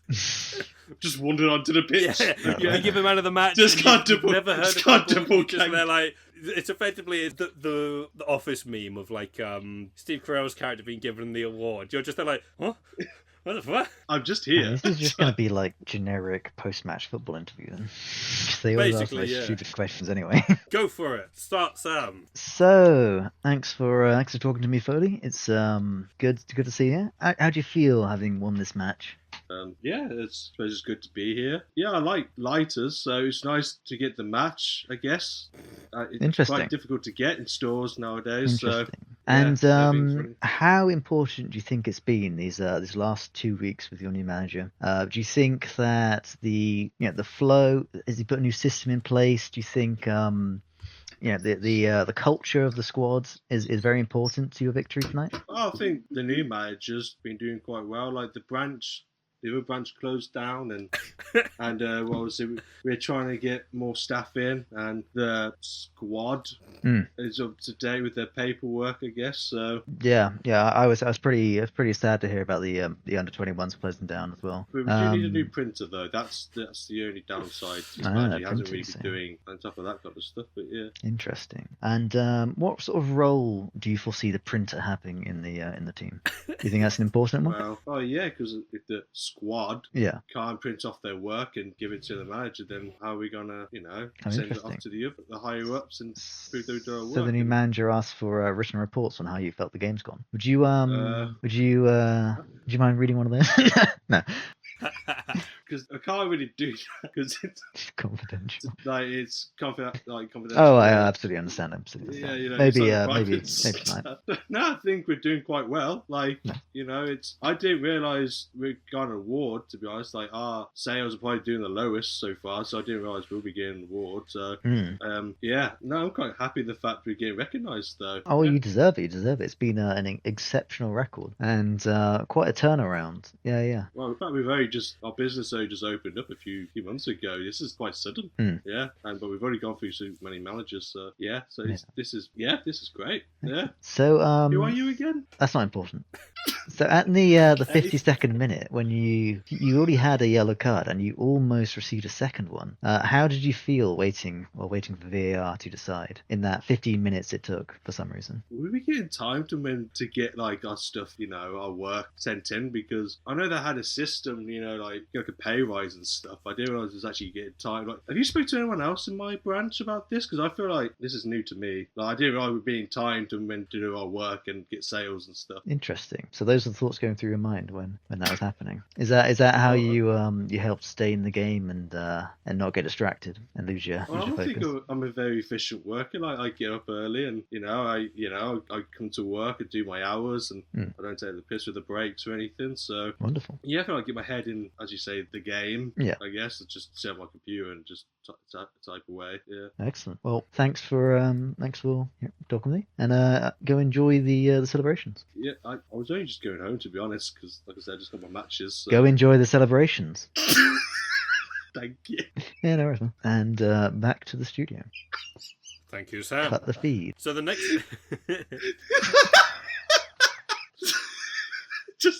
I've never felt so intimidated. And so goes, go enjoy the celebration. Twice. I honestly thought you were just going to be there like, yeah, I've got a box of them back at home and it's going to be delicious. I was trying to get myself that confused. I was like, what would, like, yeah, I don't know what the fuck is this guy's on about. Celebrate good times. Come on. Come on. Come on. Oh, God. Jesus Christ. Segway time. A film whose name alone makes me laugh every time I even read it. I have been waiting for this moment when I look for my combinations list and laugh at how silly the name is. When I gave it to Foley, he laughed in hysterics for about 5 minutes from the same name. Foley, what is it called? It is called C.I.Ape. C.I.Ape. C.I.Ape. The fact, I thought it was like, oh, is this from the 90s or something? No, it's from 2021. I'm like, oh, okay. So this is a film that Rhys got me to watch. I'm just going to throw this out there. Last weekend, it's going to be a bit unrelated, but I'm just going to throw it out there. I built a wardrobe. Ah, nice. Just wanted to throw it out there. Yep. Yeah, built a wardrobe. cool. There's a reason why I'm bringing that up, so, well, I'll get back to it later on. So, Foreshadowing. C.I.Ape. Right. 2021. Okay. So it's directed by someone called Ali Zamani. Right. And he's done some films, I guess, and that one seems to be like the top one, what he's known for. And this film had 4 writers.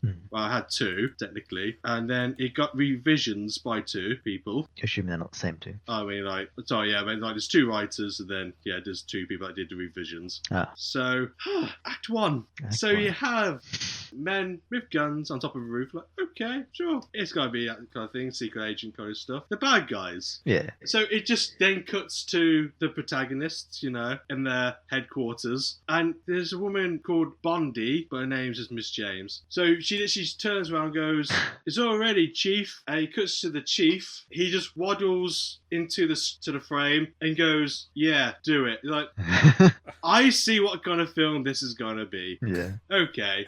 I was stressing this. It wasn't even 2 minutes in, and I was already stressing to Jess. He didn't need to walk into the scene. He could have just been there and just said, "Yeah, do it." Yeah. And then we're introduced to Sam, Oh, yeah. the ape. Oh. But he doesn't like being called a monkey. Oh, it's not the But he's fucking like, but that's what- cloud of meatballs thing again, is it?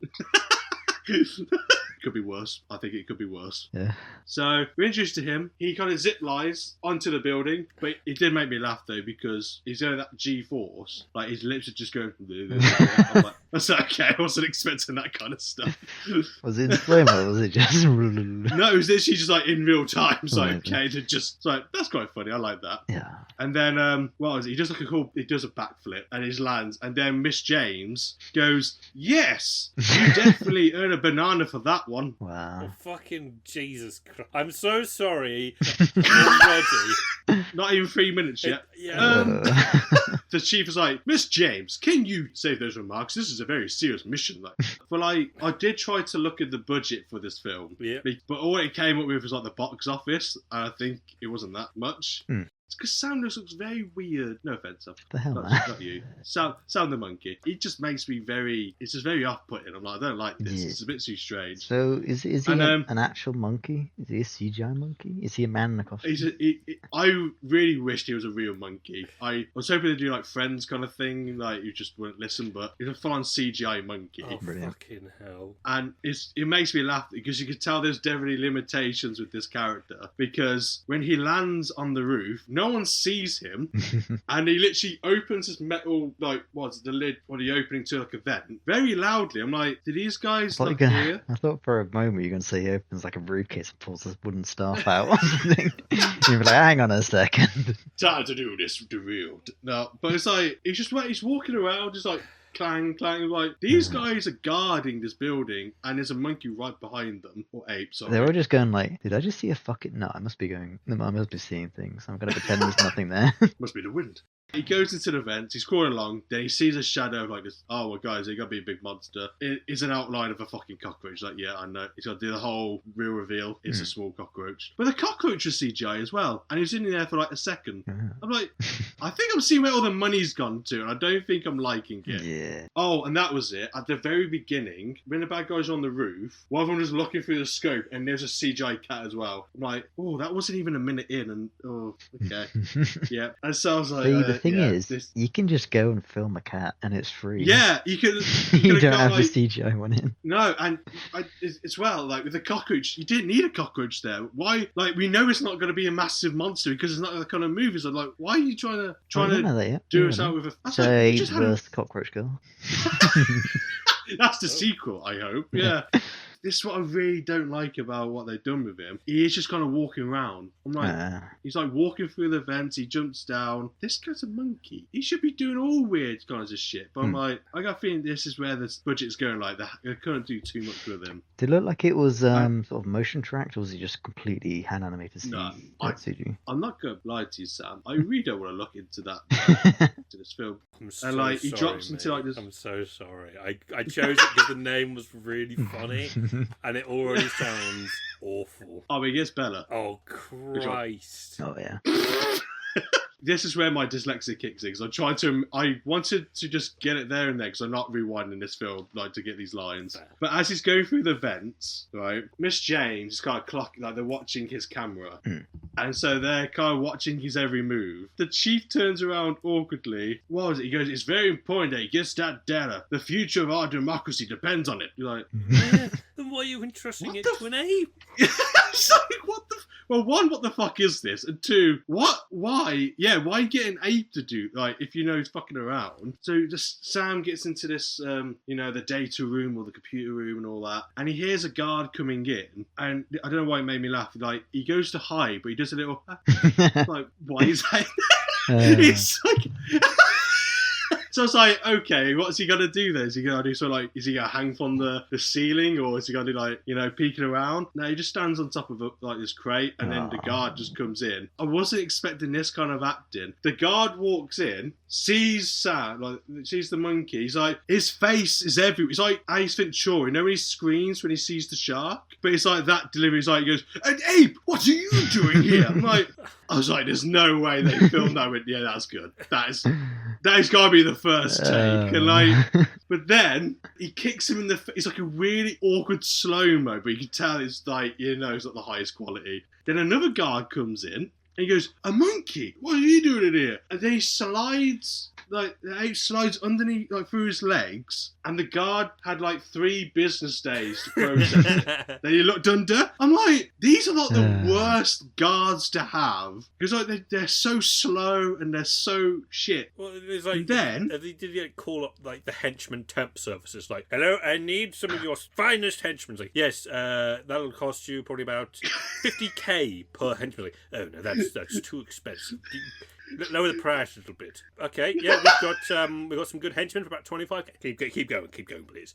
Sure, I've got some henchmen that can tank it. Keep going. I don't have that kind of budget. Well, in that case, I've got some henchmen that will take the job for 5 pence and a packet of crisps. They sound like my kind of henchmen. Bring them in. That's the budget I could work with. That is the budget. And it's pretty much bang on. It started to really piss me off because he's running through the hallway of this building, and the guard that took 3 business days alerts everyone else, like, we're being breached, there's an ape. And they come through the doors, and it's like these big stocky blokes. But I gotta say, like, that last bit would make people less likely to react, probably, because it's like, we've been breached, oh shit, and there's an ape. It's like, wait, what? What do you say? It's like, excuse me, can you elaborate, team leader? You'd think they would question it, like, fuck off, you're just pissing around. I was like, no, I'm being serious. You're being, like, what, breached by an ape? Like, yeah. I'm sorry, you're being breached by an ape? It's like, hey, you're an ape shit now. Hey. Look, guys, there's an ape in the building. Yeah, we know it's you. Hey, it's in the distance. Hey, bananas, you are. Bananas, do you? But like the other guards, though, though, it's like, just picture this. So you need extras for a film that are big, stocky blokes. Where do you go? Did these people go to the gym? No, they didn't. They obviously went to a fucking local pub. I went, these guys will do. Yeah. They're big, they're a bit stocky, fuck it, we'll use them. So they come rushing through the door, and like Sam the Monkey's like running down the corridor. But again, nothing's happened. He hasn't done anything cool. It's just, they're just like running behind him, and he does a fourth wall break, winks and does a thumbs up, and like, to the camera. Like, you've done nothing so far. That's not cool. And then like, they lose him. How? It's a corridor. Oh mate, this is what I mean, honestly. So he goes into a bathroom. So the first guard that saw him, he comes into the, he's like, where is that monkey? Looks in the mirror, he's like, oh, like, it's like, oh, what the, and like, Sam in the reflection is on the door, he just reveals, and then just walks off, and the guy in the mirror is like blinking really hard, like, oh yeah, mate, subtle acting, like, blinking, can't see the monkey. But Sam just walks in the hallway, no urgency. There's 3 guards in the hallway with guns. Did he just walk past them? No. What do you think could happen? Okay, so you think he just walked past them? Yep. Any more guesses? He just walks up to them and knocks them out. No. This is where the film is really clever, because you would not fucking guess this. Bondi, the girl who's watching his, goes like, oh, don't worry, I got this. Activates the sprinklers, and it literally blinds the guards. They're like, oh, Blinds them? they're literally like, water. I'm like, you've got a fucking gun. How do you take showers if it's like blinding to you? How do you get out? Like, I feel like it would have literally been funny if they had just turned the sprinklers on and then they had just stood there getting wet and looked at each other and then just stayed there. Just like... And then he just pulled a taser out of his pocket and electrified the water, getting all 3 in. Just like... That would have been funny. That would be great. Or if, like, 5 minutes earlier, he just did, like, some messing with the electrical panel down there. Yeah. And then you forget about it until he just, like, goes dink. And accidental, like, electrical deaths. Like, but no, he just strolls out. See, what it hasn't told you is they've replaced all of the water in the sprinklers with, like, a weed killer. Which is why they were like, oh my god, my eyes! I can't see! It's like, for disclaimer, we can't show this to kids because that'd be too brutal. Yes. So, it's just water. Water is very lethal. It's water, with... not acid. It's water, Wink. and Not those cops had walkie-talkies, not guns. Yes. It's when he walks through the next door, though. You can see in the background them still going, like, waving their gun, like, I'm like, how you got a license to use a gun? I told you, it's because they got paid 5 pence and a packet of crisps each. Yeah, it's like, you know how to use a gun. Yeah, there you go. Bottom of the barrel idiots. The only reason the commander's the commander is because he's getting paid 10p and 2 packets of crisps. He's got double the cost. He's working what he's got, and I respect the man who does that. And what he's got ain't much. I ain't got much. But it's enough. It's not even enough. I ain't got much. Help. That's it. Help. Help. I ran out of money. Times. I haven't got insurance from the company. He doesn't even give me a gun. It's my own gun from home. I have to buy the bullets myself. That's why we're not shooting anybody. You know. I can't go to the bank. They don't like me. I can't get any money. I got banned. Help. I can't take out a loan. My wife left me. My parents are kicking me out of the house. I've only got no money. My son hates me. My wife doesn't love me anymore. She's already moved in with another man. His name's Sam the Ape. We were married for a week. That's what I don't like. She's already left me. I only met her a month ago. I don't know why she married me, to be honest. But yeah, I've got 40p in my pocket, and that was my paycheck from yesterday. That would do. And I got 4 packets of crisps.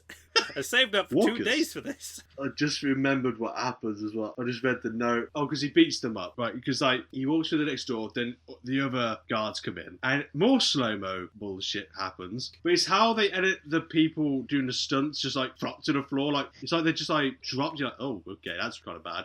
And then he pokes the guy in the eyes, and he just falls like to the floor. You're like, okay. And then the second guard that, just those monkey fingers, like, dead. Yeah. Bruce Lee have a finger poking the eye. The second guard that took 3 business days, he's the last one standing, and Sam kind of does like this, like, ape growl, and he just runs away. I'm like, okay. And then Bondi goes, yeah, that's it, Sam. And like, she's just danced to herself and tries to high-five her colleague, and she just blanks her. I'm like, I don't blame her. This Bondi's doing my head in already. Like, she's trying to be so cool and funny. I'm like, no. And I can't actually remember who says this, but someone just goes, who's that funky monkey? I'm like, I think it's it's one of the guards, but I'm like, it doesn't matter to me anymore. Does he at least have like a pair of like sunglasses or something on at that point? Who's that funky monk? No, that bit, no. But later on, so the opening sequence, right? It tries to, like Casino Royale with the opening sequence of the animation. Yeah, it's not that good. It reminded me. I know this is going to be a bit of a stupid comparison. I don't know if you guys have ever played Call of Duty where you can create an emblem and you get all those different shapes and pictures and all that. It felt like they just kind of used that and just went, just sprinkle that in the.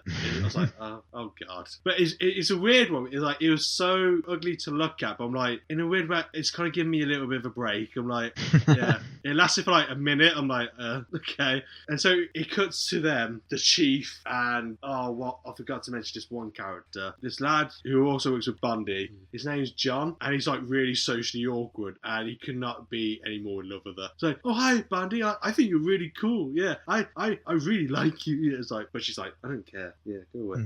She doesn't say that, but it's kind of like the vibe she's giving off. Yeah. But so he said it cuts them in the park. So you got the chief waiting for his hot dog. So the guy's putting the sauce on, but then it's just close up of the chief's mouth going, like smile like, yeah, hot dog. It's like he just looks too happy to. I get it, but I'm like, no one's really that happy to have a hot dog. I'd be pretty happy. But I do think, I can't be honest. but not as happy as the chief. But to be fair, I think you would be pissed off with this. I think like Sam the Ape is a bit of a twat for this because he's in the park. He's got his shades on. He's got his vest up on. Sun's out, guns out. Literally what it says. And he's got a frisbee. And as soon as the chief. The chief gets the hot dog. Sam's like, hey, frisbee's it. And he just knocks it out of his hand. I'm like, what a bell. Wow. Yeah, what a knob thing to do. Like, he's just waiting for that very patiently. He's like, yeah, I'm going to frisbee that out of his hand. Just call animal services, whatever it is. The one that collects mate, all like, strays up. So we don't have to keep you, Sam. Like, we could just, put you in a cage. I'm going to turn you into glue. For some reason, they're out there as a team building exercise kind of thing. Like, I know when I want to build my team, I sabotage people's food. Yeah, sabotage people's food. But the fact they're meant to be like a secret service kind of thing. Yeah, let's do our team building outside in the open. Like, it should be fine if one of them wasn't a fucking monkey. Hello, we got a team building exercise. Sorry, I got on my list. It's top secret CIA program. Have we got a top secret CIA program here with us today? That's. So I go read out the register. Secret CIA. Yeah, is that you guys? All of you guys over there? Okay, you guys are the top secret CIA program. All 6 of you. Are you the chief? You're clearly some of the people as well. Yeah. Okay, cool. You guys, right over there. As you can see, the information we put on the posters on the tree, just over there, about the Secret Service team building. Yep. If you haven't seen it, give it a read. Give it a read. It lists their names, where they live, exactly what they're about. The thing is, though, it's fine because everybody there is actually a secret agent. Just on the off chance they need to impress someone by all getting up and leaving them. Including the person saying that really loudly. Yeah. Just to be really annoying. It's like, okay, we get it. We're all top secret CIA. We're just one division. Can you just... just have a bit of fun. So, I'm sorry. I didn't realise that you guys didn't have a sense of humour anymore. You don't have to go ape shit on me. Gets hit by a Sounds like you fucking what? Frisbee hitting him in the head. Do you want my frisbee in your face? Because it's a CGI frisbee. It's the slowest frisbee I've ever seen. Like, he throws it, but it's like, it takes a few years just to... I was like... I'm surprised no one could dodge that, how slow that's got to go. Catch it with ease. But, maybe he didn't want the hot dog. Yeah. Maybe his anticipation was just to see it getting smacked out. If you're distracted by a hot dog, that's the only time you can use it, because they won't be paying attention to that. Yeah. But they don't actually do any exercise. They just set a bench. And like, the chief just says his lines really awkwardly. I don't know what he's talking about. And then Bundy's dad's like, oh, I'm here to pick you up. I'm like, how old are you? I was like, you're like a teenager? Yeah. And so like... Hello, I'm your dad. I'm here to pick you up from the top secret CIA bonding program. Come on, Bundy, coming on with me. Yep, I'm privy to all CIA information with my rank as it's I don't ice cream salesman. That's the only job I've got. I drive an ice cream van. Come on, Bondi, we're going home. Just plastered on it, Mr. Top Secret Service. And it says, proud father of a top secret CIA organisation member. Ask me all about it. I'm privy to all the details. Here's my email, here's my number, here's my home address. You know where to go. Because I think Sam lives with Bondi. They're like, oh, see you in a bit. And he throws a frisbee at that Johnny kid, right? And then he looks at the frisbee. It's like, property of Bondi and Sam, phone number. And the lad just smiles like, like, what? Does he think he's being a wingman or something? Or is he's just being a dick? Yeah, it's like, he just threw a frisbee at you, and it's just like, he's got his information on there. Like, why are you laughing? Like, what the fuck's going on? Everyone knows their phone number and information. It's written on the side of the dad's ice cream van. And it's on the posters on the tree when you come in. It's everywhere. Everyone... Is he the tech specialist? He'd be able to look that up fucking easily. Maybe that's why Johnny's laughing. He's like, fucking idiot. I've already got it. Everyone knows their phone numbers. The next scene is Citizen Kane kind of writing, okay? I don't believe you. Stuff. I don't believe you. Go for it. Oh, well, hearing is believing. Hearing is believing. Yep, that's the expression. Hearing is believing. That's why the rumour mill works very well. My mate kicked a dog the other day. No, I didn't. Well, somebody told me he did, so you did. So they're in the car with the dad, and I don't know how to describe the acting in it, because like when they deliver a line, it's like they're unsure what they're saying. Fucking hell. That makes me unsure on what they're trying to do. It's like, in school, the GCSE drama. Yes. It's kind of like somehow worse than that. It's so robotic. I'm like, who the fuck wrote this? Like, It's written by two people and revisited, by two other people. I'm like, you think someone would have just ironed it out? Jeremy ironed it, like. And so I can't remember how exactly this starts, but basically they're having like a real like kind of bantery stuff, and the dad goes, "Oh, do you remember when you were young and you ate the chocolate cake and then you denied it?" And then she's like, "Yeah, of course I remember. Yeah." He goes, "Oh, so you admit it?" It's like, she's like, "Yeah, because I didn't want." And he turns around and is like, "That cake was supposed to be our sales for the next 5 weeks. You made us have to live off of fucking pot noodles for 4 months." Just like pulls over, "Fucking knew it, get here, fucking shit." So he's like, "Yeah, I remember eating that." He went, "Oh, so you do admit it." This is where the best bit comes in, okay? You ready for this? "Yeah, well, obviously I remember. I just didn't want to admit it. I didn't want to make you and Mum mad and get a divorce." Well, it's too late, and that's why I now drive an ice cream van. It's where I live. It's your fucking fault for eating that fucking cake. If you had just told us, then we would have been mad at you and not each other. But you're the worst child I've ever had, and I've only had one, but I think that monkey's a better son to me than you were a daughter. So fuck it, have Sam. You can fuck off the car. And Sam's the main character of this fucking movie, so you are going off that cliff. It's just one of those. I had to rewind it. I'm like, did she just say what I think she just said? Like, I didn't want to admit eating cake because it will mean you and Mum will be divorced. Cinema. Classic cake to divorce pipeline. Yes. I was like, cake to divorce pipeline? That's fucking amazing. What did you say? It's a classic cake to divorce pipeline. That's fucking amazing. That old chestnut. Yes. No, it's chocolate cake, not a chestnut. I just want to know if one of the writers, this happened to them. Like, like this time I'll do it right. There's like some writers write about their kinks. This one's just writing about, this happened to me as a kid. My parents are divorced because they ate chocolate cake, and now they don't love each other. They blamed each other and me, and then they all hate each other. If I just admitted the truth, they'd be fine. So now I've written it into a movie about a monkey agent, and now people can understand my pain. This would be...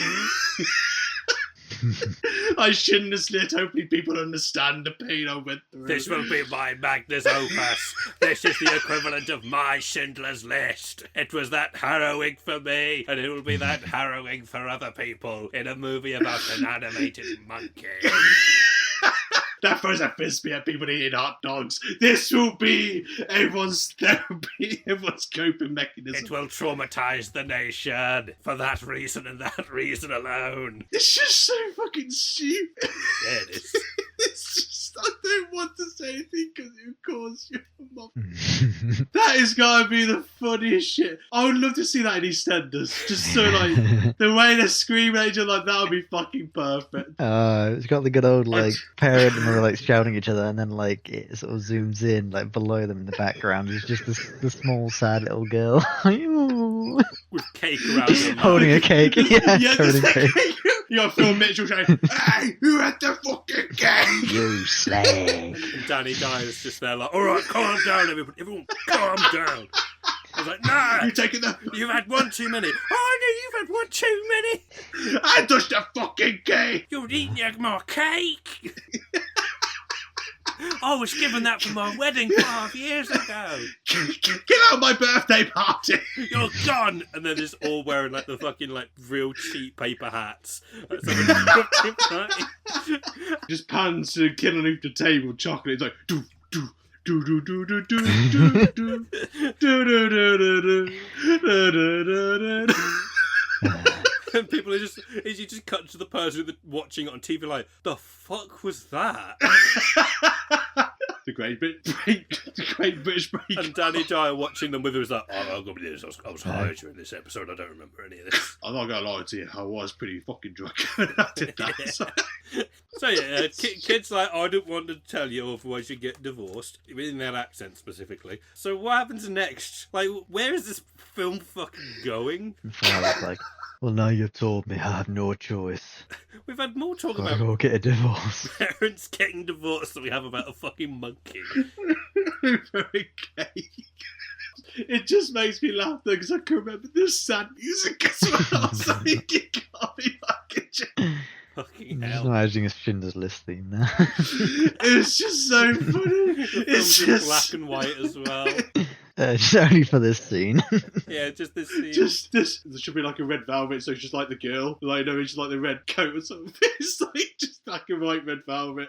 Oh, They no. drive past an entire shop, just a cake shop, and she's like listfully has her hand out the window, just like, oh, my childhood trauma back again. And the monkey's just sat there like, can we fucking get on with this? I want a fucking banana now. Can we please get back home? Oh, it's so They funny. get back and he's like, the dad's like, okay, and for a treat, I've got you something. It's a banana cake, and the girl's just crying. The monkey's like, dude, what the fuck's wrong with you? He's like, he kind of like drops her back, like at her mum's, and they're like, I love you. He's like, I love you too, Daddy. He's like, yeah, I can definitely feel the love there. Yeah. There you go. And then like, Nice interaction. it's like fantastic. Really grips you by the heartstrings. It cuts to Sam and Bundy having like finishing their food, and Sam's just like licking the plate, and the mum's like, Sam, you know that's disgusting, right? He's a fucking monkey. He's not gonna have like a knife and fork, is he? Like, and so Bundy, in all fairness, I respect her in this bit. She does the same, like, yeah, Yeah. got her homie's back, love it. And then she gets a text message, right? Your Like, mother and by I getting a unknown- divorce. Oh, no, not again. Just to remind you, you're the reason I got a divorce. Like, oh, it's dad again. Yeah, this is the first time he's done it now. Thanks, Mum. Love you. He just replies, I know. I know. But like, Cuts to she him in gets, the ice cream van just crying himself to sleep. it's like the fucking cake. It was so But He's like, got a photo of the cake. Like a Polaroid. It's like It's clearly like- it was a picture of the girl and the cake at the same time, and he's ripped it up and he's just got the bit with the cake in it. He's just got his thumb covering the girl so he can see the cake. Yeah, the girl's looking at her photo, and then at the end of the film, they're like, you mean you kept that photo? And they just put them together, and it's just like the girl and the cake. that would have been amazing. Absolute cinema. But this is the thing that infuriates me, because I thought, oh, they stole data from someone, and then now she gets a message from an unknown number, and like, it's like, oh, I don't know. We know. It's like, oh, so that's probably an inside incident then? Like, oh, is this what triggers the rest of the thing? No, you'll see what I mean. Yeah. I'm still struggling to see what this has to do with a wardrobe. Oh, we get that. But then the mum has like an issue of her using her phone. It's like, you know, I don't like phones at the tables. Like, and Bundy's like, well, you know, I am like a secret agent. Like, they're gonna need me like stand by 24/7. All right, Mum, It's just like, because you got divorced, leave me fucking be. like, it was a fucking cake, Mum. Get over it, okay? We're done. I've got a better job now, so fuck you. She just crushes the phone in her hand. She's like, it's actually cake. It's like, oh my god, it's cake. No. It's always cake. Like, it's like, it was that thing where What's that show? Right. Is it real? Is it cake? Cake, yeah. Yeah. It's like ages later in the film, they finally get hold of the memory stick, and they go to put it in the computer, and as they push it in, it just smashes in their hand, and they're like, "It's cake." No, It's cake. Sam, you grabbed the No, wrong memory stick. They get an impromptu call from the baddies, like, "I see you've discovered that it was cake all along." It's You get like the equivalent of like the reverse flashes. It was me, Bondi. I ate the cake all along. I divorced your parents. like, you've been framed, you stupid. You only thought that you But- ate the cake, but it was me. He just shows him eating the cake and then just smushing the remains on her face. While she's asleep, yeah, just pushing. Yeah, just like, And, like, and they're just looking at the camera. This isn't creepy. I'm setting up an evil plan. then just jumps out the window. So what is the inciting incident? We're not getting very far in this. No, so, okay, I believe this is where Act 2 begins. So, there's a meeting, the chief has got this brief going on, like, okay, so now we got this criminal. I can't tell if it's funny, but then I really don't want to give it the credit. There's a criminal that's on the loose again. It's Alpha Dog. And like, there's a picture of him. It's like, oh, what was his crime? Loitering. It's like, oh. Ah. Then there's a picture of him on the bench. And then it's like, oh, what did he do the second time? He goes, loitering, but worse. It's like, oh. It's like, okay. It's gonna be like And then- terrorism or something. I feel like Yeah. it would have been really good. Contrast something minor with something serious, but no. It's like, and what was he doing here? Sorry. Oh, he was loitering in the Oval Office, and he shouldn't be there. But the chief starts giving like an analogy of being evil. There's a picture of him like of Alpha Dog. He has like a very angry face. Is he a dog? And Or is he No. a human? the best way I could describe him is, you know, Bison from Street Fighter film. Yeah. Yeah, I think I can. I think It's I know like his regular cousin Jesus. Okay. Okay, right, yeah. because he's got like the same coat, kind of like this, you know. Just look at what he's like- wearing. That man is evil. Oh yeah. yeah. He's fucking diabolical. Look at But his like- fashion sense. That man has hatred in his heart. and his eyes. But But his eyebrows this is where the- have a sense of tenderness to them that you could get lost in forever. And then it was like, hey, Chief. Oh, yes, sorry. Chief. Uh, whoa. So that's not what we're here for. Not like Stop dating. falling in love with the baddies. Stop falling in love with the baddies. Don't think about the baddies, hot dog. Rebel without a cause. Nah. Bondi goes, he's sad. Well, he's evil. He wouldn't be sad if he wasn't evil, kind of thing. He goes, no, he just generally looks sad. He's just like, but I'm not evil and I'm sad. Shut up, was James. like, Nobody likes you. That's why you're sad. Not because you're evil. And no one likes you near their cake, so fuck off. But then he starts giving like a weird analogy about why people are evil. He starts going, it's like spoilt milk. No one wants spoilt milk, even when you drink it. And he just takes a sip of spoilt milk. You're like, this is the most weirdest thing I've ever seen, like, explain why people are bad, but related to spoilt milk. I think the chief has got some unresolved issues, and I think he should be in therapy. When he was a child, he drank a spoilt milk and his parents got really angry and took him. The spoiled child drank the spoiled milk. And now that spoiled milk is being used in the dad's ice cream fan. All these years later. To spoil other marriages. Yes. But we are introduced to the villain then. So it goes to where he's hiding. He's on an island. And because his name couldn't be more on the note, like just Alpha Dog. The island, you know, it's like a mountain kind of thing, but it's just shaped as of a dog. Okay. Right? Wolf, dog. I was like, how did you do that then? But the fact is, he's not that far away from the shore though. I'm like, some people could just come up to you, just go on the island, and probably just take, like, arrest you if they could. But we're introduced to him. He's got like a real, like, nice, fancy mansion, I guess. There's a picture, there's a portrait of him with his dog, I guess, and him in his trench coat. It reminds me of like Nazi kind of clothing, but it's not that extreme. But he goes to see his scientist, which is called Dr. Devious. Oh, it's Dr. Devious. But the thing is, this character's so sarcastic. They should just call him Dr. Diva. Like, because he's so annoyed by Alpha Dogs. Like, he's like, you need to stop questioning my work. Like, I'm the scientist here, not you. Look at kind me. of thing. Look And at like, me. I am the scientist now. I'm the scientist now. I've always been the scientist. Excuse me, Alpha Dog, what's that on the wall? What does that say? It's a PhD. Does it have your name on it? No? Then leave the science to me. I don't think so. It's like Snapping his so fingers shush. and everything, yeah. like shush. But like he's very I sassy. like to imagine Alpha Dog's the sort of guy that would just tear it off the wall and eat it. He'd be like, he says, fuck all. Where is it now? I don't see a PhD, and he just clicks on a button, and then it just has another one come out. He's like, there. Little arm just I goes made out it. and puts it on the wall and like pats it in place. I made a copy. So printers are things, so you know. I've got a lot of you never these. know. I've got a lot of these. Yeah, I have infinite PhDs. That's where all the budget went. Infinite PhD. Yes. But it's like they're introduced. It's like, oh, your secret weapon is prepared. It's like, oh, okay. What could the secret weapon be? Is it like a No, your secret weird- weapon is preparedness. What do you think it? What do you think it is? Like it's Cake. cake. We got Gordon Ramsay to make it. It's full of hatred. Yes. They shout, hate cake.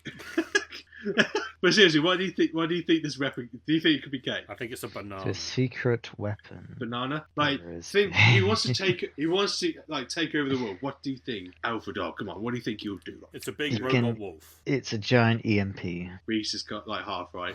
So Robot Wolf is going to wake the island up.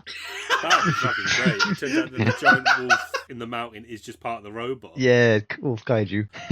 But I would actually It's- give it some credit if that happened. Like, just it turns out his secret base was his secret weapon all along. are you ready to give it some credit? Is that it? Yeah. No.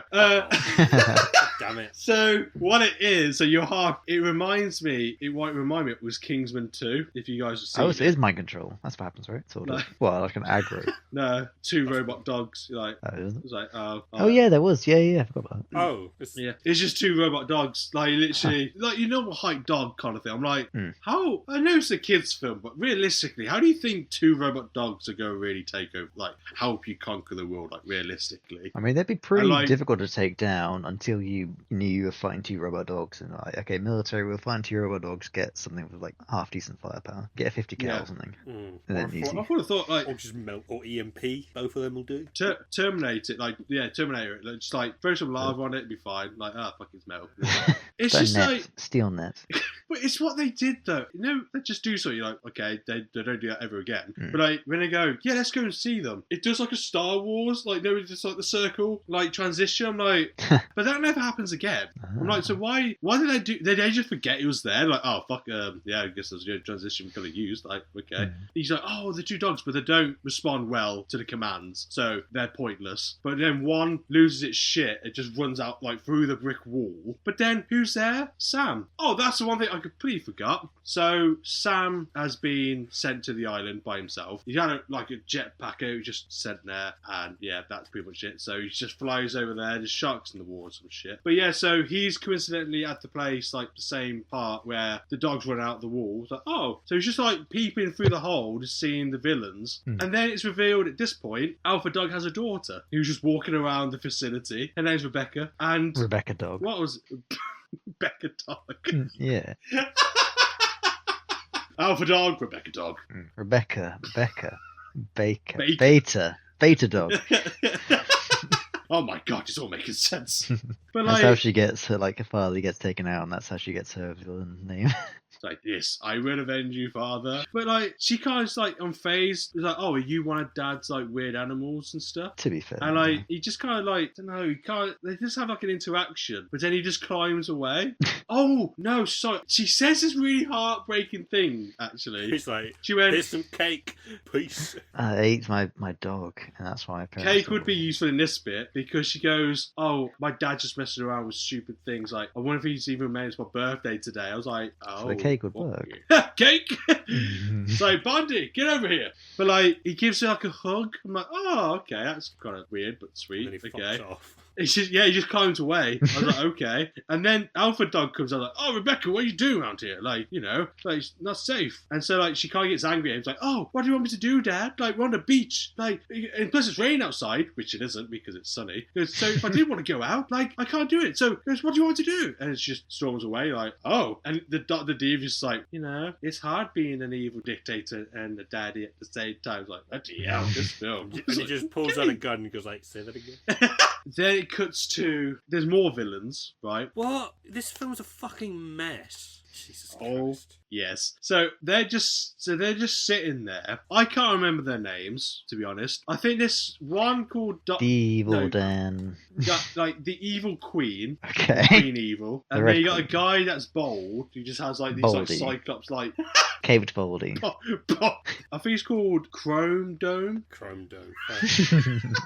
But I'm not joking. I swear this film takes place over 2 days. Yeah. But the villains just stay, like, every time they appear, they're just in that room in the exact same spot. I'm like, do you not go anywhere else? Do you not do anything? But it's funny, though, because when they're introduced, Alpha Dog comes in, but he's doing, like, their, like, evil war. So he get cut into, like, the other villains. They just coming back to him. I'm like, this is actually quite funny. I like that kind of gang. I don't know why. Like, he's trying to be all, like, sinister, but everyone's like, you just hurry the fuck up. It's like, we wanted to... Sit down. We are all evil here. We get it. Sit down and Right. shut up.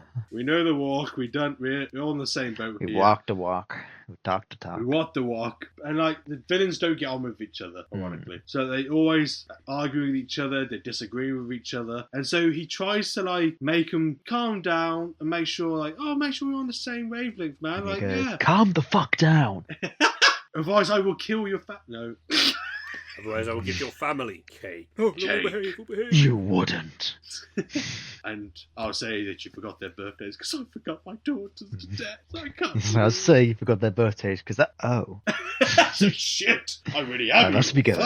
I'll be back in a moment. Yes. And you just See ya. sprints out, and they're like, I remember when I first remembered my daughter's birthday was on the day of an evil meeting. That'd be brilliant. That she had like really heartfelt stories instead of like evil stuff.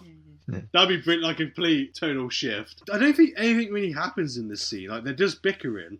He goes, is this how we're supposed to be? We're about to take over the world, kind of thing. I swear he just kind of leaves after. You're like, We're about to take over the world. Thank you for coming to my TED Talk. And then just gets up and Like, just gotta get- shuffles out really awkwardly. it's like, well, Rome was built in a day, so gotta go. Bye. It's like, Oh, and then evil plans ain't gonna do themselves. Just struts out the same way he walks in. I can't remember how I got to this bit, but Sam reconnects with Rebecca, and she's just showing him around her bedroom. Like, Interesting. This is a picture of my dad. This is a picture, another picture of me that just so happens to have a giant cut through the middle. This is a picture of some So- cake. This is a picture of some spoiled milk. This is a picture of this dad's ice cream truck with loads of weird text all over it. She's like just the combination of all the other characters. Yeah. Sam's like, this looks oddly familiar, but he's that thick he probably wouldn't even realise, like, oh, right, Here's a random frisbee that I found.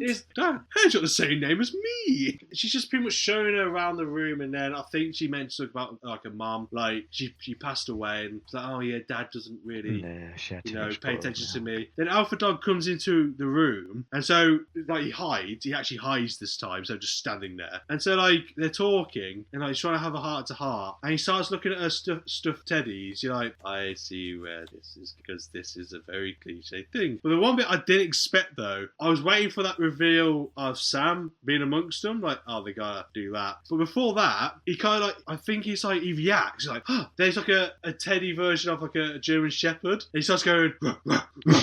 It's like, okay, that's not what I was expecting. I was like, okay. And then, Even Sam's just there like, what Like, the fucking fuck? hell. Okay, Jesus. but he pans to Sam, and even like I swear they animate his eyes like he's kind of like trying not to blink. And Alpha Dog's like, oh my god, this looks amazing. This looks lifelike. Rebecca's like, what do you want? It's like, oh sorry. I'm like, how do you not know that's a real monkey? like he's actually standing there, like nothing covered. He's full on standing there. I didn't get you that one. Did you buy that one yourself? Good choice. But he's people saying like, oh, come in here to make up for you. Like, oh, I'll get your chicken tenders, you know, the stuff you like for your birthday, and get those pistachio nuts. And I was like, yeah, we get all that. And so they leave the room. Basically, he's trying to get the chefs to like get exactly what he wants. Not the chief. But then, not the chief, no. Okay. But there's actually a chef. But this is what I don't like about these kind of films, right? I don't care it's for kids. I fucking hate it. It's where they kind of introduce these random characters and they get like a good 2-minute screen time. Like it feels like a long time. But it's like the chef is losing his mind. He's like, oh, he's got me? Nobody? Like I'm the one working so many hours. Like he goes into like deep, like, you know. Start screaming in the freezer. he might as well have done. But he was saying like, oh, I get paid for this hours, work these days. And his colleague's like, don't forget the leap year because technically it's an extra day. It's like, kids are not going to understand this. What the fuck are they talking about? Then he goes, you are not helping. And then like a radio goes off and it's Alpha Dog. He went, hi, I just want to remind you that you left your radio on. I heard everything you just said. So if you want to keep your life, I suggest you just do what I say. He's like, oh, yeah. And then the chef just like eats 2 cupcakes at the same time. Like, Eats cake. it's cake. Everyone has trauma with cake. Yeah.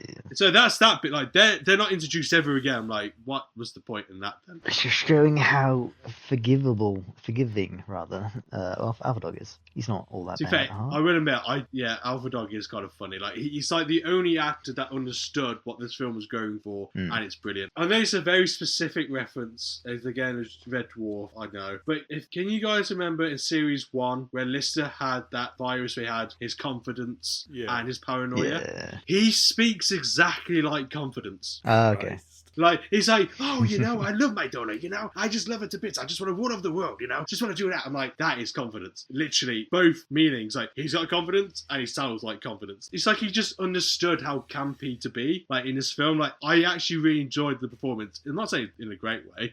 Like, compared to everyone else who's very robotic, I will say it's literally like Bison, the actor who played Bison in the Rosie. Street Fighter film. Yeah, that legend. The fact he just knew what to do. Everyone else was like, yeah, but he was like, I know what to do, and it's fucking brilliant. Oh, they do this gag as well. So Alpha Dog and his daughter are having dinner, but because he's got a big fancy house and everything, they have to have a long table. And so she's on one side, on one end, he's on the other end.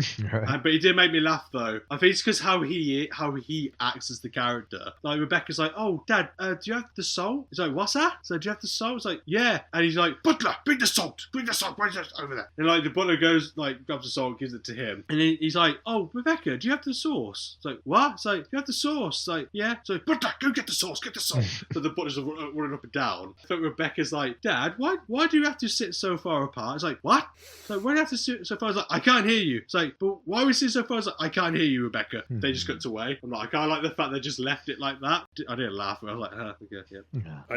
I like that. I didn't find it funny enough to laugh, but I I was like, enjoyed it. compared to other jokes, I was like, that was kind of funny, but although cliched.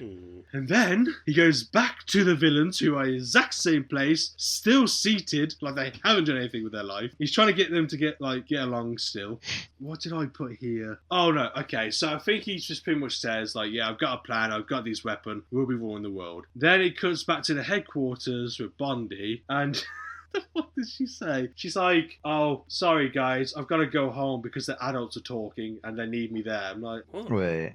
what? And then Is she mediating them so they don't divorce? I was like, what do you mean? As she's leaving, that Johnny lad who loves her to absolute fucking pieces, he's like, oh, I just want to say, whatever you're going through, I'll be there for you. Like, I'm there for you. Like, fucking hell, this kid is literally like, so nervous to speak to anyone. And she's like, yeah, thank you. In a way, she's like, I don't think she really gives a shit, unless that's just her acting. But then the thing is, you don't see what happens though. She just says it, and then nothing's. I was like, what was the conversation? And what do you have to go? That was so urgent. And then I am blocking a lot of things out because so much happens, but not a lot happens. Yeah, honestly, I don't blame you. So Dr. Devious, or Dr. Diva, gets the dogs working. This is the bit I really did forget about. Basically, to get the dogs working, he put nanobots or whatever into the dogs, so now they're just.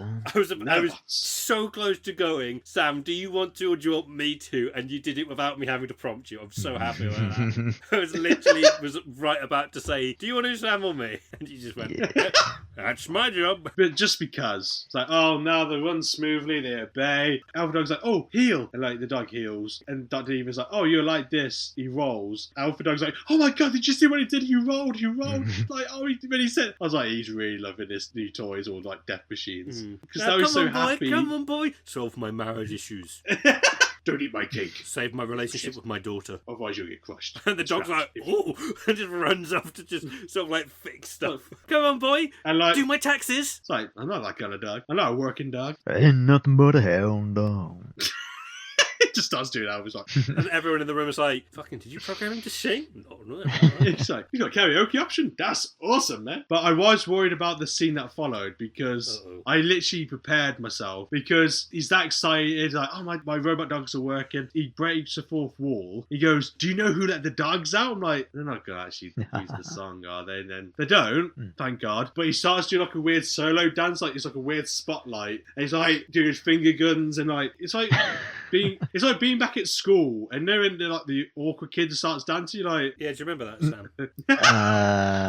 I was one too, Sam, so don't worry. I know, that's why I was cringing. GW. No, I mean, that was less cringy. That was good. Yeah. But what were your moves, Sam? Oh, I meant, do you remember that as in it was me that did it? What were your moves then, Rhys? See, I thought both those options, but I don't remember either of us ever dancing. Were you just doing the head bob, like? Yeah, I wasn't really doing anything. I think the head bob is fine, but when you're an evil guy and you're like, my robot dogs are, I'm like, fucking hell, someone shoot him, bloody hell, please. Indeed. God. And for a film called C.I.Ape, Yeah. this monkey doesn't do a lot of stuff. Have you noticed how... I had noticed. It's because it costs £1 million per 3 seconds that he's on screen. Yeah, I think they'll try to be really careful. Like, yeah, we just use him for a few seconds. But And the next also, scene the less he's on there, the less you have to see him. Yeah, that's true. It makes me less nervous or like, really Freaked uncomfortable. So Yeah. it's kind of like a bad trip. It's like Kangaroo Jack, but worse kind of thing. Like, it goes back to Bondi. Her storyline is so boring. She cuts to her on the bed. She's got a phone open, and it's like that unknown number. I swear it says like hi. Then she's responded, "Who is this?" and nothing else. Then the mom comes in and goes, "Oh, can you put the phone away so you get some sleep?" And she's like, "Oh, I'm really sad. Like, I think Dad has forgotten all about me. When he gave you a lift like 2 days ago, he hasn't forgotten about you. He gave you a lift. He's He busy picked you up. working. He's driving an ice cream van around. Yeah, he's Give just me a got fucking break. He's got a lot of, he's got to make a lot of kids happy, give them ice cream, just make them upset and everything. It's like, you have a flake, yes? You have a flake. Yes, everyone has a flake. Look at the image of my daughter on the side of my ice cream van. I'm so proud of her. I'm doing this all for her, I'm so proud of her. She doesn't get a flake. I just want to She be eats a everything. a papa she can be proud of. I want her to be proud of me as I am of her. And like all the kids are like, oh, that's so sweet. And she's there like, She's just oh, say, Dad hey, hates me. It's like your dad literally picked you up, said he loved you, and you're seeing him very regularly. I fucking wish it was an ice cream van that they were having this really sad, like, fucking conversation about cake. And it's just like the ice cream van music is just playing as It's going. like it's trying to do sad music, but it's just got like the It's doing like the classic driving while like looking at each other and not looking at the road while the things Yeah, play. it's like the really crappy green screen, like, You spend, like, so 1 second looking at the road for every 10 seconds looking the other way. I'm a professional ice cream driver. I know these roads like the back of my cone. I don't know. It's like, I know every single detail to this. That's her storyline. Like, unknown number to saying hi. She thinks she caused her parents' divorce, and just weird. Yeah. So she's just awkward, but she's not funny though. And then it cuts to Sam meeting up with Rebecca again, and they're walking along the beach, and then Rebecca's just saying, "Oh, my mum's always here because my dad had her cremated, and we spread her ashes again." I was like, Jesus. What? That's fucking It's dark like, for a kid's But, movie. but Sam's just walking like, "Yep, I hear that one." Like, what the fuck is he doing? He's not being a secret agent. He's just being the fucking monkey. Like, he's just being a pet. I'm like, that's what are you doing? Don't mind me. I'm your therapy animal. Human resource is the most useful spy resource. And the chief's just there, like, sat just there, like, that monkey is spoiled fucking milk. He's like, never get a monkey to do a man's work. He gets a phone call, and they're like they have to call him in. And you see that he's sat down in the bath, like, and he gets a phone call. It's like, sir, Sam's not actually doing anything. He's like, fine, I'll get up. And then the camera angle changes, and he's getting out of an entire milk bath with like milk cartons. It's just like a carton of milk just about obscuring his knob from the camera. He's got like white milk pouring down from his moustache. Yeah. That'd be brilliant, actually. Not suitable for a kids' movie. Have you seen Dune with that character where he's like in that weird the chubby like mud? guy. Yeah. like the mud thing or whatever. I just see that with Milk, him just being like, just rising. Or like Apocalypse Now, just him rising from the water, like, yeah, it means business now. I feel like I blanked out during this film because I look at my notes, I really thought I would remember, but I really can't because it's a bit not that important. Is Sam, again, wandering around the facility or this home and it's lack of security. When the dogs, when I mentioned the dogs actually obeying, Sam got it on his camera. He's like, oh, okay. And then, some reason, after he just joined Rebecca just to walk along the beach, like, sure, okay. The headquarters got the recording. He cuts to some of like the computer whizzes in the CIA headquarters. They're saying, oh my God, we're so good at our job. Like, we thought we could just do this. And this lad goes, oh no, like we could do this and eat frozen pizza. And this girl goes, oh, frozen pizza. So what, you don't like pizza? And then like, they're just talking about pizza and like how it's kind of bad. And it's like, okay. And then the chief comes over and is like, I know we're doing a good job, but the president, is expecting an update around 10. So I need you to start talking about pizza. Then the girl that was saying they don't like pizza was saying, well, actually, the footage that Sam got of the dogs and the nano actually helped us because you got the ingredients to make a pizza. You got the sauce. You got that works. Then when you put the salt in, it spoils it. I'm like, what the fuck are you talking about, crazy? It's like, so I know how technology works, and then they go, it's like food. It's like, no, it's fucking not. Yeah. If you are very specific with it, and it could be, but I was like, this is a very strange analogy of how... I'm glad you brought this up because it brings some light about what one fucking review was talking about. Oh my God for that. I hope that's giving some context now. Not really. But it's like they're trying... Okay, no. To be fair, it still doesn't help. It's the fact they're saying, yeah, there's a correct way to make a pizza, but if you add salt, I'm like, I didn't think it would make that much of a difference, but sure, okay. Not to that to billions. I was like, I literally put in brackets after I went, okay. Sure. Yeah. So Sometimes that's the only appropriate response. Yeah. you know when you're confident and you sound like you know what you're talking about? When I know I'm not confident with technology, but like, I'm very confident you don't know what you're talking about. It's like... Where the fuck is I this don't actually believe going? I don't know enough to disagree. Oh, it gets better. It gets better. So, for some reason, Sam decides to give Rebecca, they're back in her room, by the way, I don't know why, but he gives her the USB stick. And then it's like, what's this? Oh, it's my dad's work, isn't it? And so she puts in a pink laptop because she just has to have a pink laptop. And then just put a dog photo. But it reveals the robot dog, you know, the blueprints. And she's like, oh, you're here to take my dad down, aren't you? Because she thought Sam was like a weird guardian angel to her. So she's like, oh, that's why you're here. I did not expect this, though, to be honest. She's like, oh, you gotta take my dad down, aren't you? How can I help? It's like, oh, bloody hell, she hates her dad that much. Why? Damn. I was expecting... I know you forgot your birthday, but at least he tried. Like, damn, okay. Because this is where I was like, oh, that's what they're trying to do, the thing with Bondi and Rebecca. They both have home life. They're representing each other. I was like, yeah. That is so bad. They go down. Rebecca distracts Dr. Devious, right, to get away from the computer because then Sam can get on the computer, then rejigger the programming for the robots. But when Dr. Devious comes back, Sam hides and he talks to his hamster. I think it's a hamster or like a gerbil. And like, he called it Einstein when this feels like a break it. No, Back to the Future kind of thing, like, or his pet Einstein. But he's like, oh, I think we should take over, like, you know, we'll be evil. Like, I think hamsters, like, you could do better. And I was like, I'm gonna rename myself to Alpha Hamster. Alpha Hamster. Alpha Ham. Yeah. Like, Yeah. This guy's cup as well. And like, he's got a photo of the hamster on there. I'm like, this guy is kind of like loco, man. Like, okay. But this is the thing though, like, because they got the drive, like the USB in the computer. So Sam, when Dr. Devious puts the mug down, Sam's like, oh, I don't know what to do. It's the fact he kind of like clings onto like the ceiling. Yeah, he was going to knock it off. But I think that kind of made me laugh though because of the whole continuity of things. He knocks it off, and as soon as it smashes, the doctor turns around. But then Sam is not there. I'm like, that was a fast moving game. If that was like, because you at least see the leg go up or something. But I was like, he just teleported. Like, he just wasn't there. I was like, damn, he's a quick monkey. He's a funky monkey. Yeah, because I forgot Sam could talk because he rarely talks. What? This is the first time this has been mentioned. I hate this. Yeah, this is why he hardly ever talks. Like, he says a few things and that's it. And like, I think it's when Bondi goes, oh, if you distract him, apes together, strong. No, what's that fucking video? Like when he goes, no, ape. But it's like there's another video where he's like, met wife had fight. Life good, Through. life good. Wife fight, kill wife. Me sad. I regret.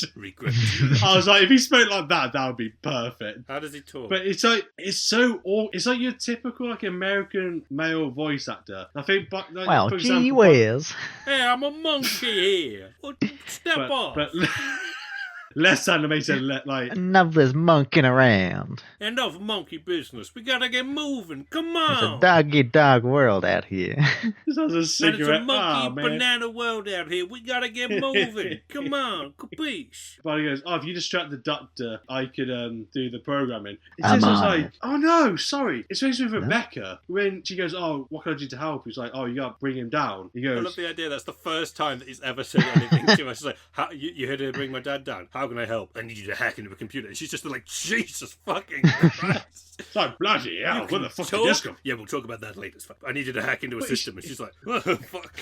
But he tries to sound cool. He kind of goes like, count on it. You know, Count on it.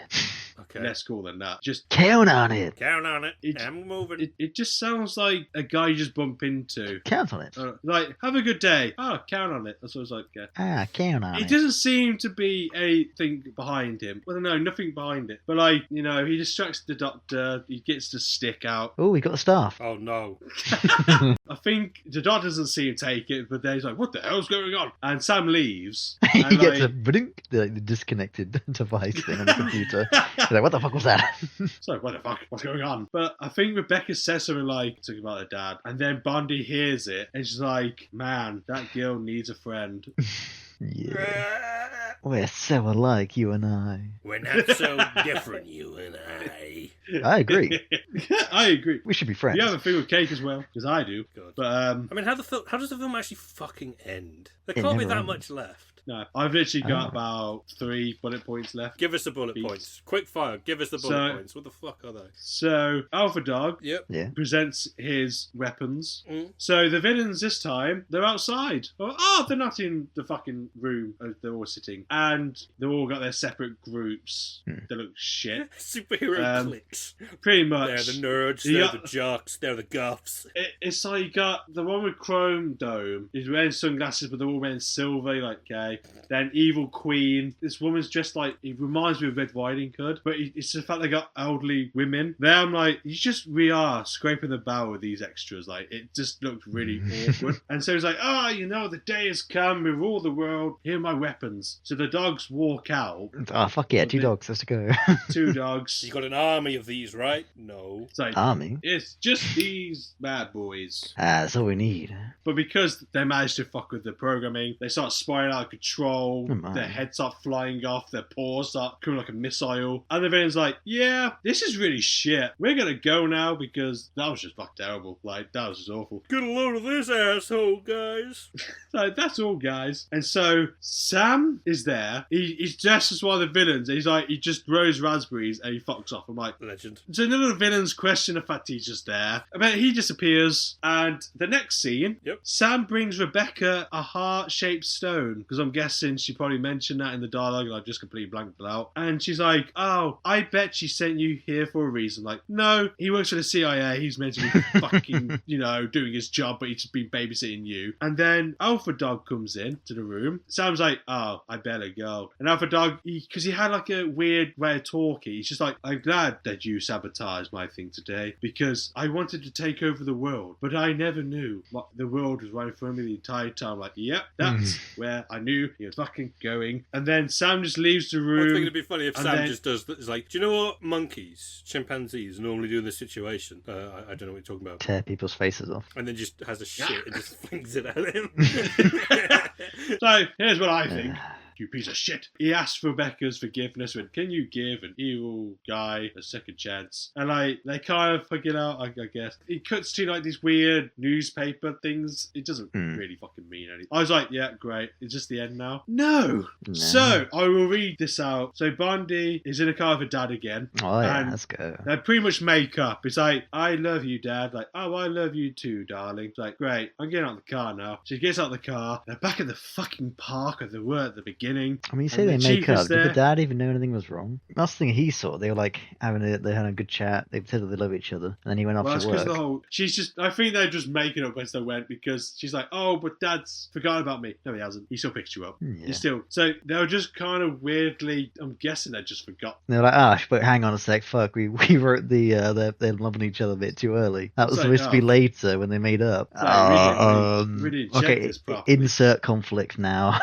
So just making some bullshit. As best as on we the phone. can. It's got to But mirror it's the other like- girl. It is very quickly resolved, like, oh, I love you. It's like, love you too. It's like, oh, okay. And at the park again. You got the chief there, you got Johnny there, Sam at the park again. Her mum is there as well. I don't know why. But then her mum goes, oh, Bondi, did you ever find out who that secret admirer was? And it kind of pans to Johnny, who is obviously in love with her. And then they all go, it's like, so that's What? that's the conclusion to the What? unknown number. The fact, we knew it was Johnny. Oh, right, yeah, And because then- they got the number ready from the frisbee or some shit. Right. Yeah, I was like, That's so then And then, and then Sam Rebecca just goes joins. fucking ape shit and starts ripping people's faces off. But like, Uh. then Rebecca joins them because I didn't see that coming at all. So, oh, thanks for inviting me, guys. Like, oh yeah. And then Sam lifts his shades up, winks at the camera, and credits. I was like, Where's my gun? I need to blow my Right. brains out. but then I was like, okay, it's over. No, one more thing happens. But wait. A post-credit scene, like they're doing Oh, hell fucking yeah. Marvel. Dr. Devious is now like fucking in a mental asylum or whatever because he's just talking crazy with his hamster, saying, "Oh, we could take over the universe. We could be the next ones." And then What are you this doing woman tonight, appears. hamster? The same thing we do every night. Gotta talk absolute bollocks, and someone's gotta be definitely listening. But then a woman appears in the room. And he's like, "Do I know you?" It's like, "No." Not yet. But you my will. company is very like aware of your work, and we think we could do some very, very big things. And it's like then his voice weirdly just turns demonic, Oh. and he's like, "I told you," and then he says like, "I told you something," and then it ends up like, "What the fuck was Yeah, that?" sequel bait, let's go. It's a sequel now. I was like, Wait, don't dance, no, right? definitely teasing another film. Honestly, I and him being think the it would villain. have been so funny if it was like, and we can do some very, very big things. Leave me be. Let me be mad in peace. Like big things. Me and my hamster are like small things. Yeah. So that is C.I.Ape. I'm Alpha Ham. Would you recommend this And I need movie? your help. Bringing back what I said at the very beginning, Wardrobe? last weekend a bit of wardrobe. Yeah. So that was the most frustrating thing in my life. Oh, yeah. Because technically you're meant to have two people. And I fucked up like one of the things. I had to take it apart again just to reverse two things. Oh, yeah. Then I had to lean on the bed, had to stick everything. I was sweating. I was done. It really, really, really beat the shit out of me. And I would happily do that again than watch this film. Yeah.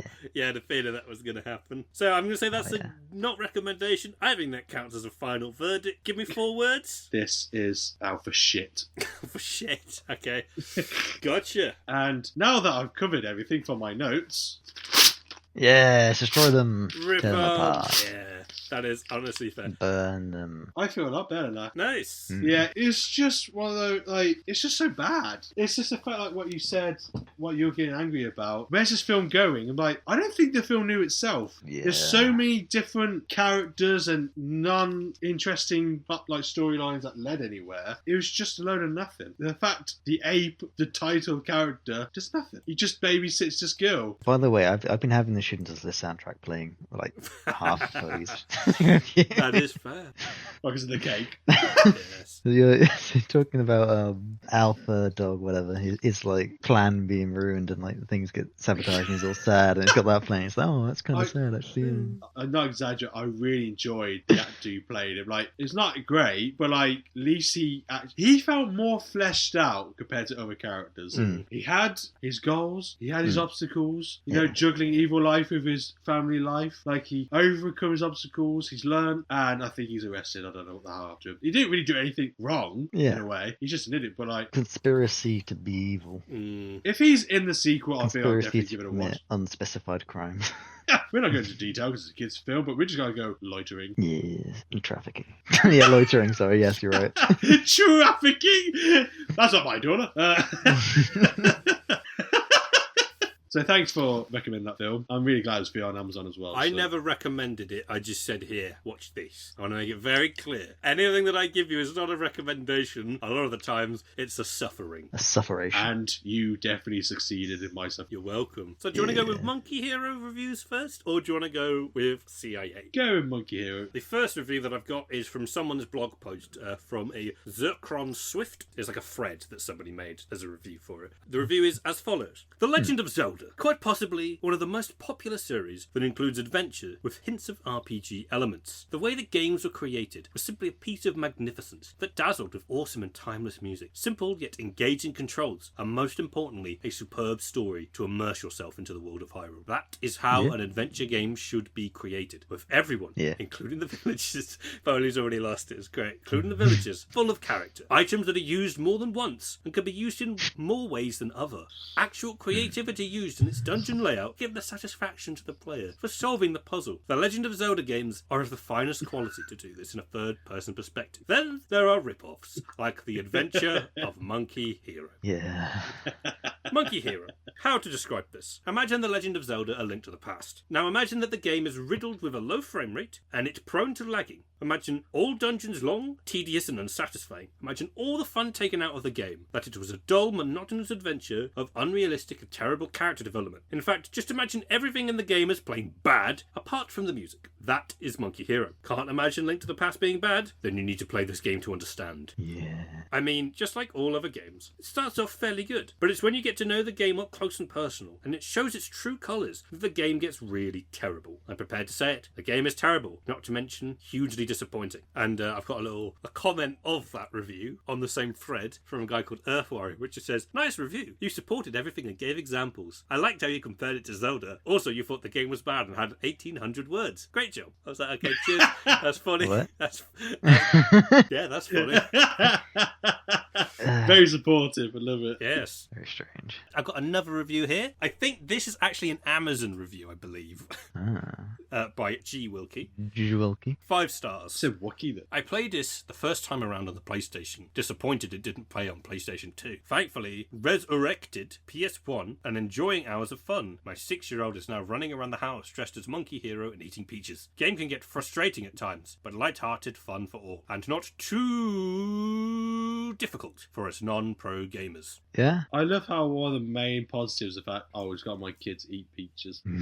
Nothing about the actual game. Yeah. This is another review by Corster. 5 stars. A great time waster. Classic smiley emoticon. Note, this game works only on the PS1 and will not work on the PS2. They've split it into positives and negatives. I'm not going to go through all of them because there are quite a lot of them, but one of the funny ones is plus or negative. It's got an interesting, if strange, storyline, but this requires the manual to understand, really. But this is a story about a monkey fighting a giant ant, so it started strange to begin with. There's some irrelevant stuff about the Dream King as well. Okay. Yeah. Okay. That's why I asked if it was an ant earlier. I mean, there's ants as just regular enemies every now and then. I guess that's later on you get some fucking ant. Apparently. Is it like the main villain like an ant then? Like The Nightmare King's just a big, round, yellow bull head. Yep. I guess he's not the main villain, because you murder him in like 10 minutes. Yep. There's in the basement of a library. There's a negative thing. Morons that compare this game to Zelda and clearly can't tell the difference between a Sony PS1 and Nintendo. Yes, it's very Zelda-esque, but so is 68% of the RPGs out there. So what? Even Zelda's method wasn't new. HP bars existed before Zelda 1. Also, it's on the PS1 and is a little different to the other RPGs on the console. They sound very bitter with that, yeah.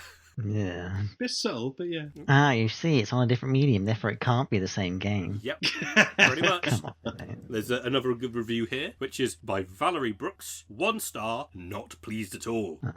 Very disappointed with the case on the game. It was cracked. This was for my son, who has autism, and he was not happy at all. If I had known the game was cracked, I would never have bought it at all. What the fuck are you talking about, you crazy lady? So it wasn't actually about the game. It was just how it came. Like. Now, are you ready for my favourite one? Yeah. Out of all the Monkey Hero ones? The insane ramblings of a madman. Oh boy. And Always. one that I did as a joke in a voice, and Rosie thought it was so funny that I would just do the voice during the actual thing. And Here we go. do you know what voice is going to be? It's the crazy old prospector. Mark, get my gun. We be hunting monkey? Woo! Where to start? Well, I usually love monkey games. Monkey games are funny. The only thing funny about this game is how stupid you'll realize it is by the end. If I had a nickel for every time I was disappointed with a game, I'd be 5 cents richer after finishing this. Really, folks, if you want some good monkey gaming, don't look here. It's an intro to monkey lovers everywhere. Maybe not the kind that loves monkeys, if you get my drift, but of those who find them humorous, look elsewhere. Insults aside, let's get the review itself. Storyline 0 out of 10. Oy vey. The storyline really sucked. Wait, oy vey.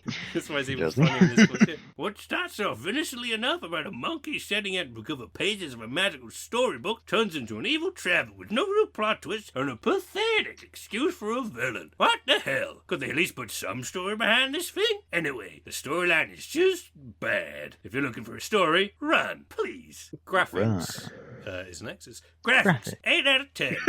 I never judged by graphics, and I knew what I was and where I was going. So you were at least a hero of graphics, monkey. And, well, that's good, I guess, but not that great since it's very Zelda-esque. But let's not compare this game to Zelda. What? It's not fair to monkey. What does any of that mean? Gameplay, 7 out of 10. Run, Link, run! Swipe! Wait a second. You just said not to compare it to Zelda, now he is. That's not Link. Sorry, right, I won't compare this to Zelda. But it's hard not to. Obviously, for a game that comes so close to Zelda in gameplay, it's going to be pretty fun. Yeah? Music/sound, 1 out of 10. That's it? Just moving on. Question mark?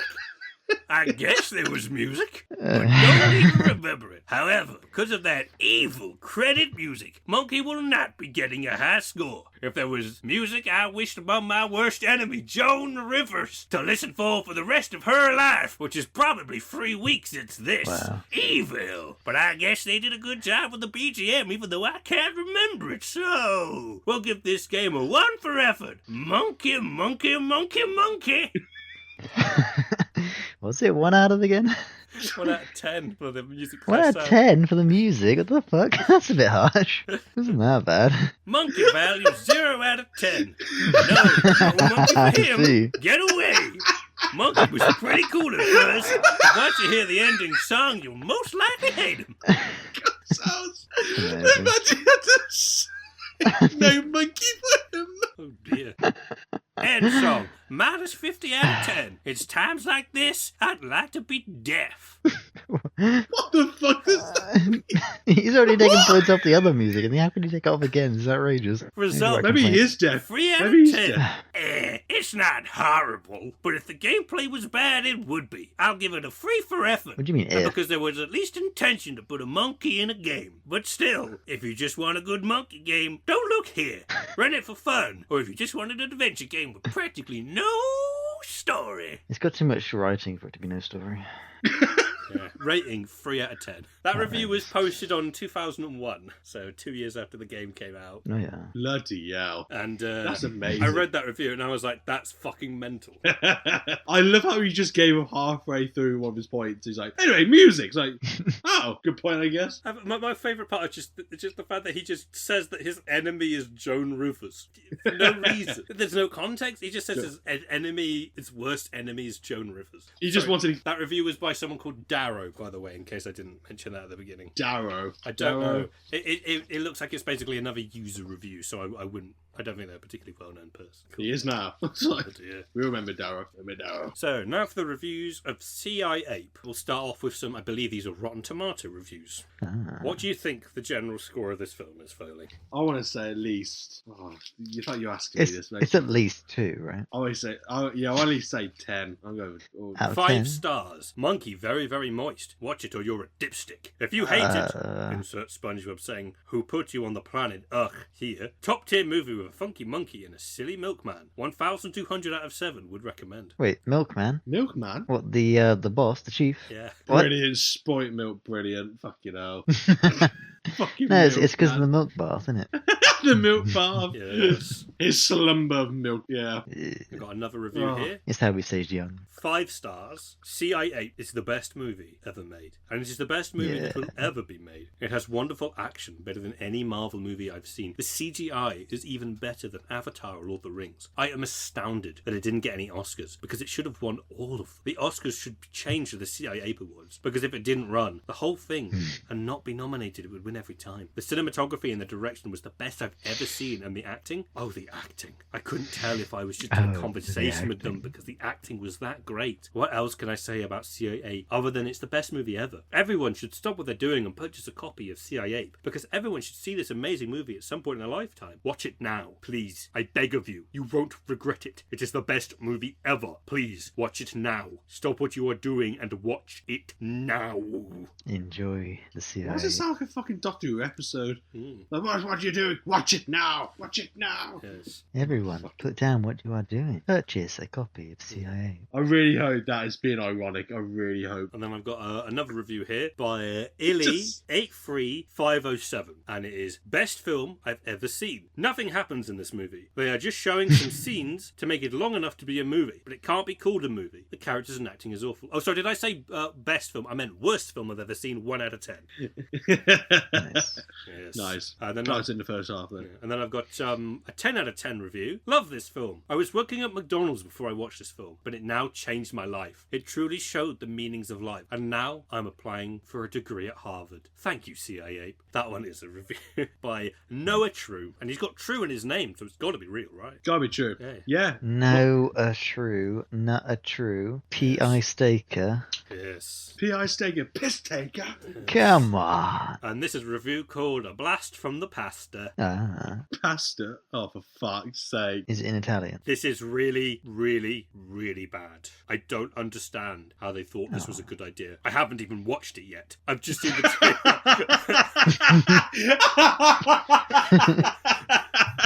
And I think that'll do for me. 1 out of 10. I haven't even watched it yet. That's fucking brilliant. Yeah. Oh, that's amazing. Did I say who that one was by? No. Yaman Bullet. And this is a good review here. It's we should have a refund policy in movie theatres.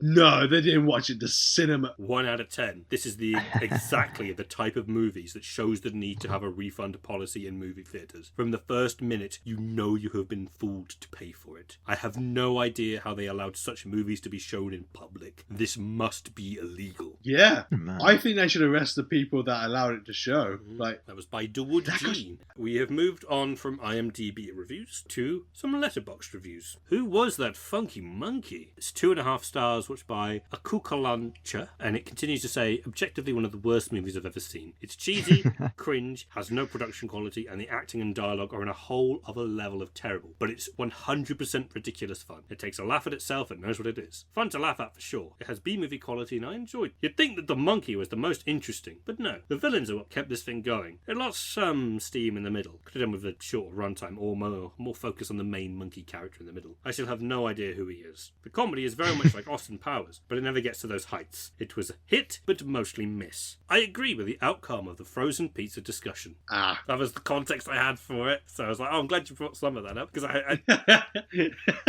it still makes no fucking sense. What the hell, man? I've got a 1-star review by Evan Kraft, which says, I have ranked this higher than 15 other movies released this year. So I need to look at their watch list for that year so I can see what's worse than this and give Foley some real trash. Thank you. Yeah, I appreciate that. This is a 1.5-star review by Puff. When CIA walks in the sand with the bad guy's daughter, he doesn't leave any footprints in the sand. This is subtext that CIA is actually Jesus. See our Jesus. When he saw the one set of prints, it was then that I carried you. Yes. It's a 1-star by JKM. Reads, so desperate to me and so upset. It just says, I thought this would be good. I'm so sorry, JKM. This film's not good. So let's do Sam's score for Monkey Hero first. Have some cake. Watch Oh, yeah, sure. Yeah, so story. Let's go story. What is it? I went with like a 3. It's just generic children's game story, you know. Yeah. Slightly more interesting because you kill off Ganondorf at the beginning, you know. Gameplay? It's like a 2. It's a budget Zelda, but it's too janky to be average, which is 3. So it's subpar. Very nice. And design. Yeah. It's 2. It looks mediocre. 7, middle of the road, meh. Yeah, slightly low the middle. Yes. Yeah. So now we get to the meat of this But rating. eat the monkey. Eat the monkey. Oh, no, let him eat cake instead. He's a monk. Oh. Get divorced instead. Yeah. Eat cake. Get a divorce. Out of 5 for story, Foley, Tagline. for C.I.Ape, what did you put? What are you actually? I'm gonna say 1. It didn't, 1. Yeah, it didn't have a story, did it? It's already better than War No. Pigs. It's literally just it had no story. Yep. Like it's the fact it didn't know what storyline to follow and they couldn't make it interesting. I'll do 0 for story then. Right. Yeah. Design. Design. I'm gonna go at least. I'll go 1. Like at least there was little something, but nothing that great. And character? I would say I think I'm gonna give it a 1 because I don't know 1 or 2 because I did enjoy oddly the villain, so I'm gonna go 1. Yeah, it wasn't enough to save it. Like it was fun, but Not enough to bring it to below average.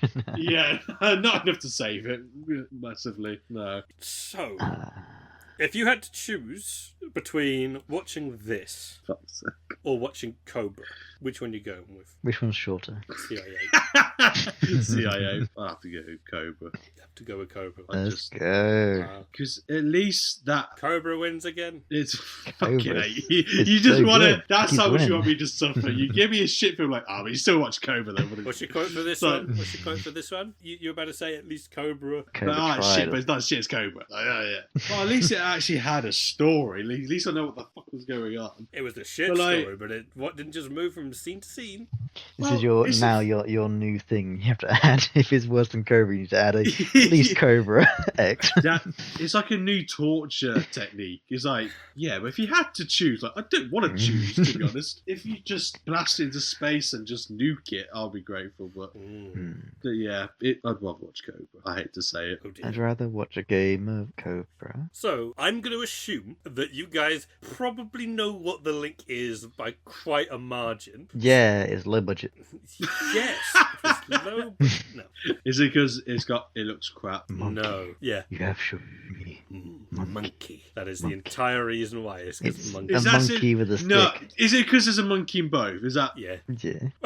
What? I really is that seriously what it is? Yeah. Because the way you've done things previously, the most obvious ones were not the obvious ones, and now But, this no, is the most sorry. obvious one you've done. They're not monkey. It's an ape and a monkey. It doesn't count. Yeah, That's Rhys's logic.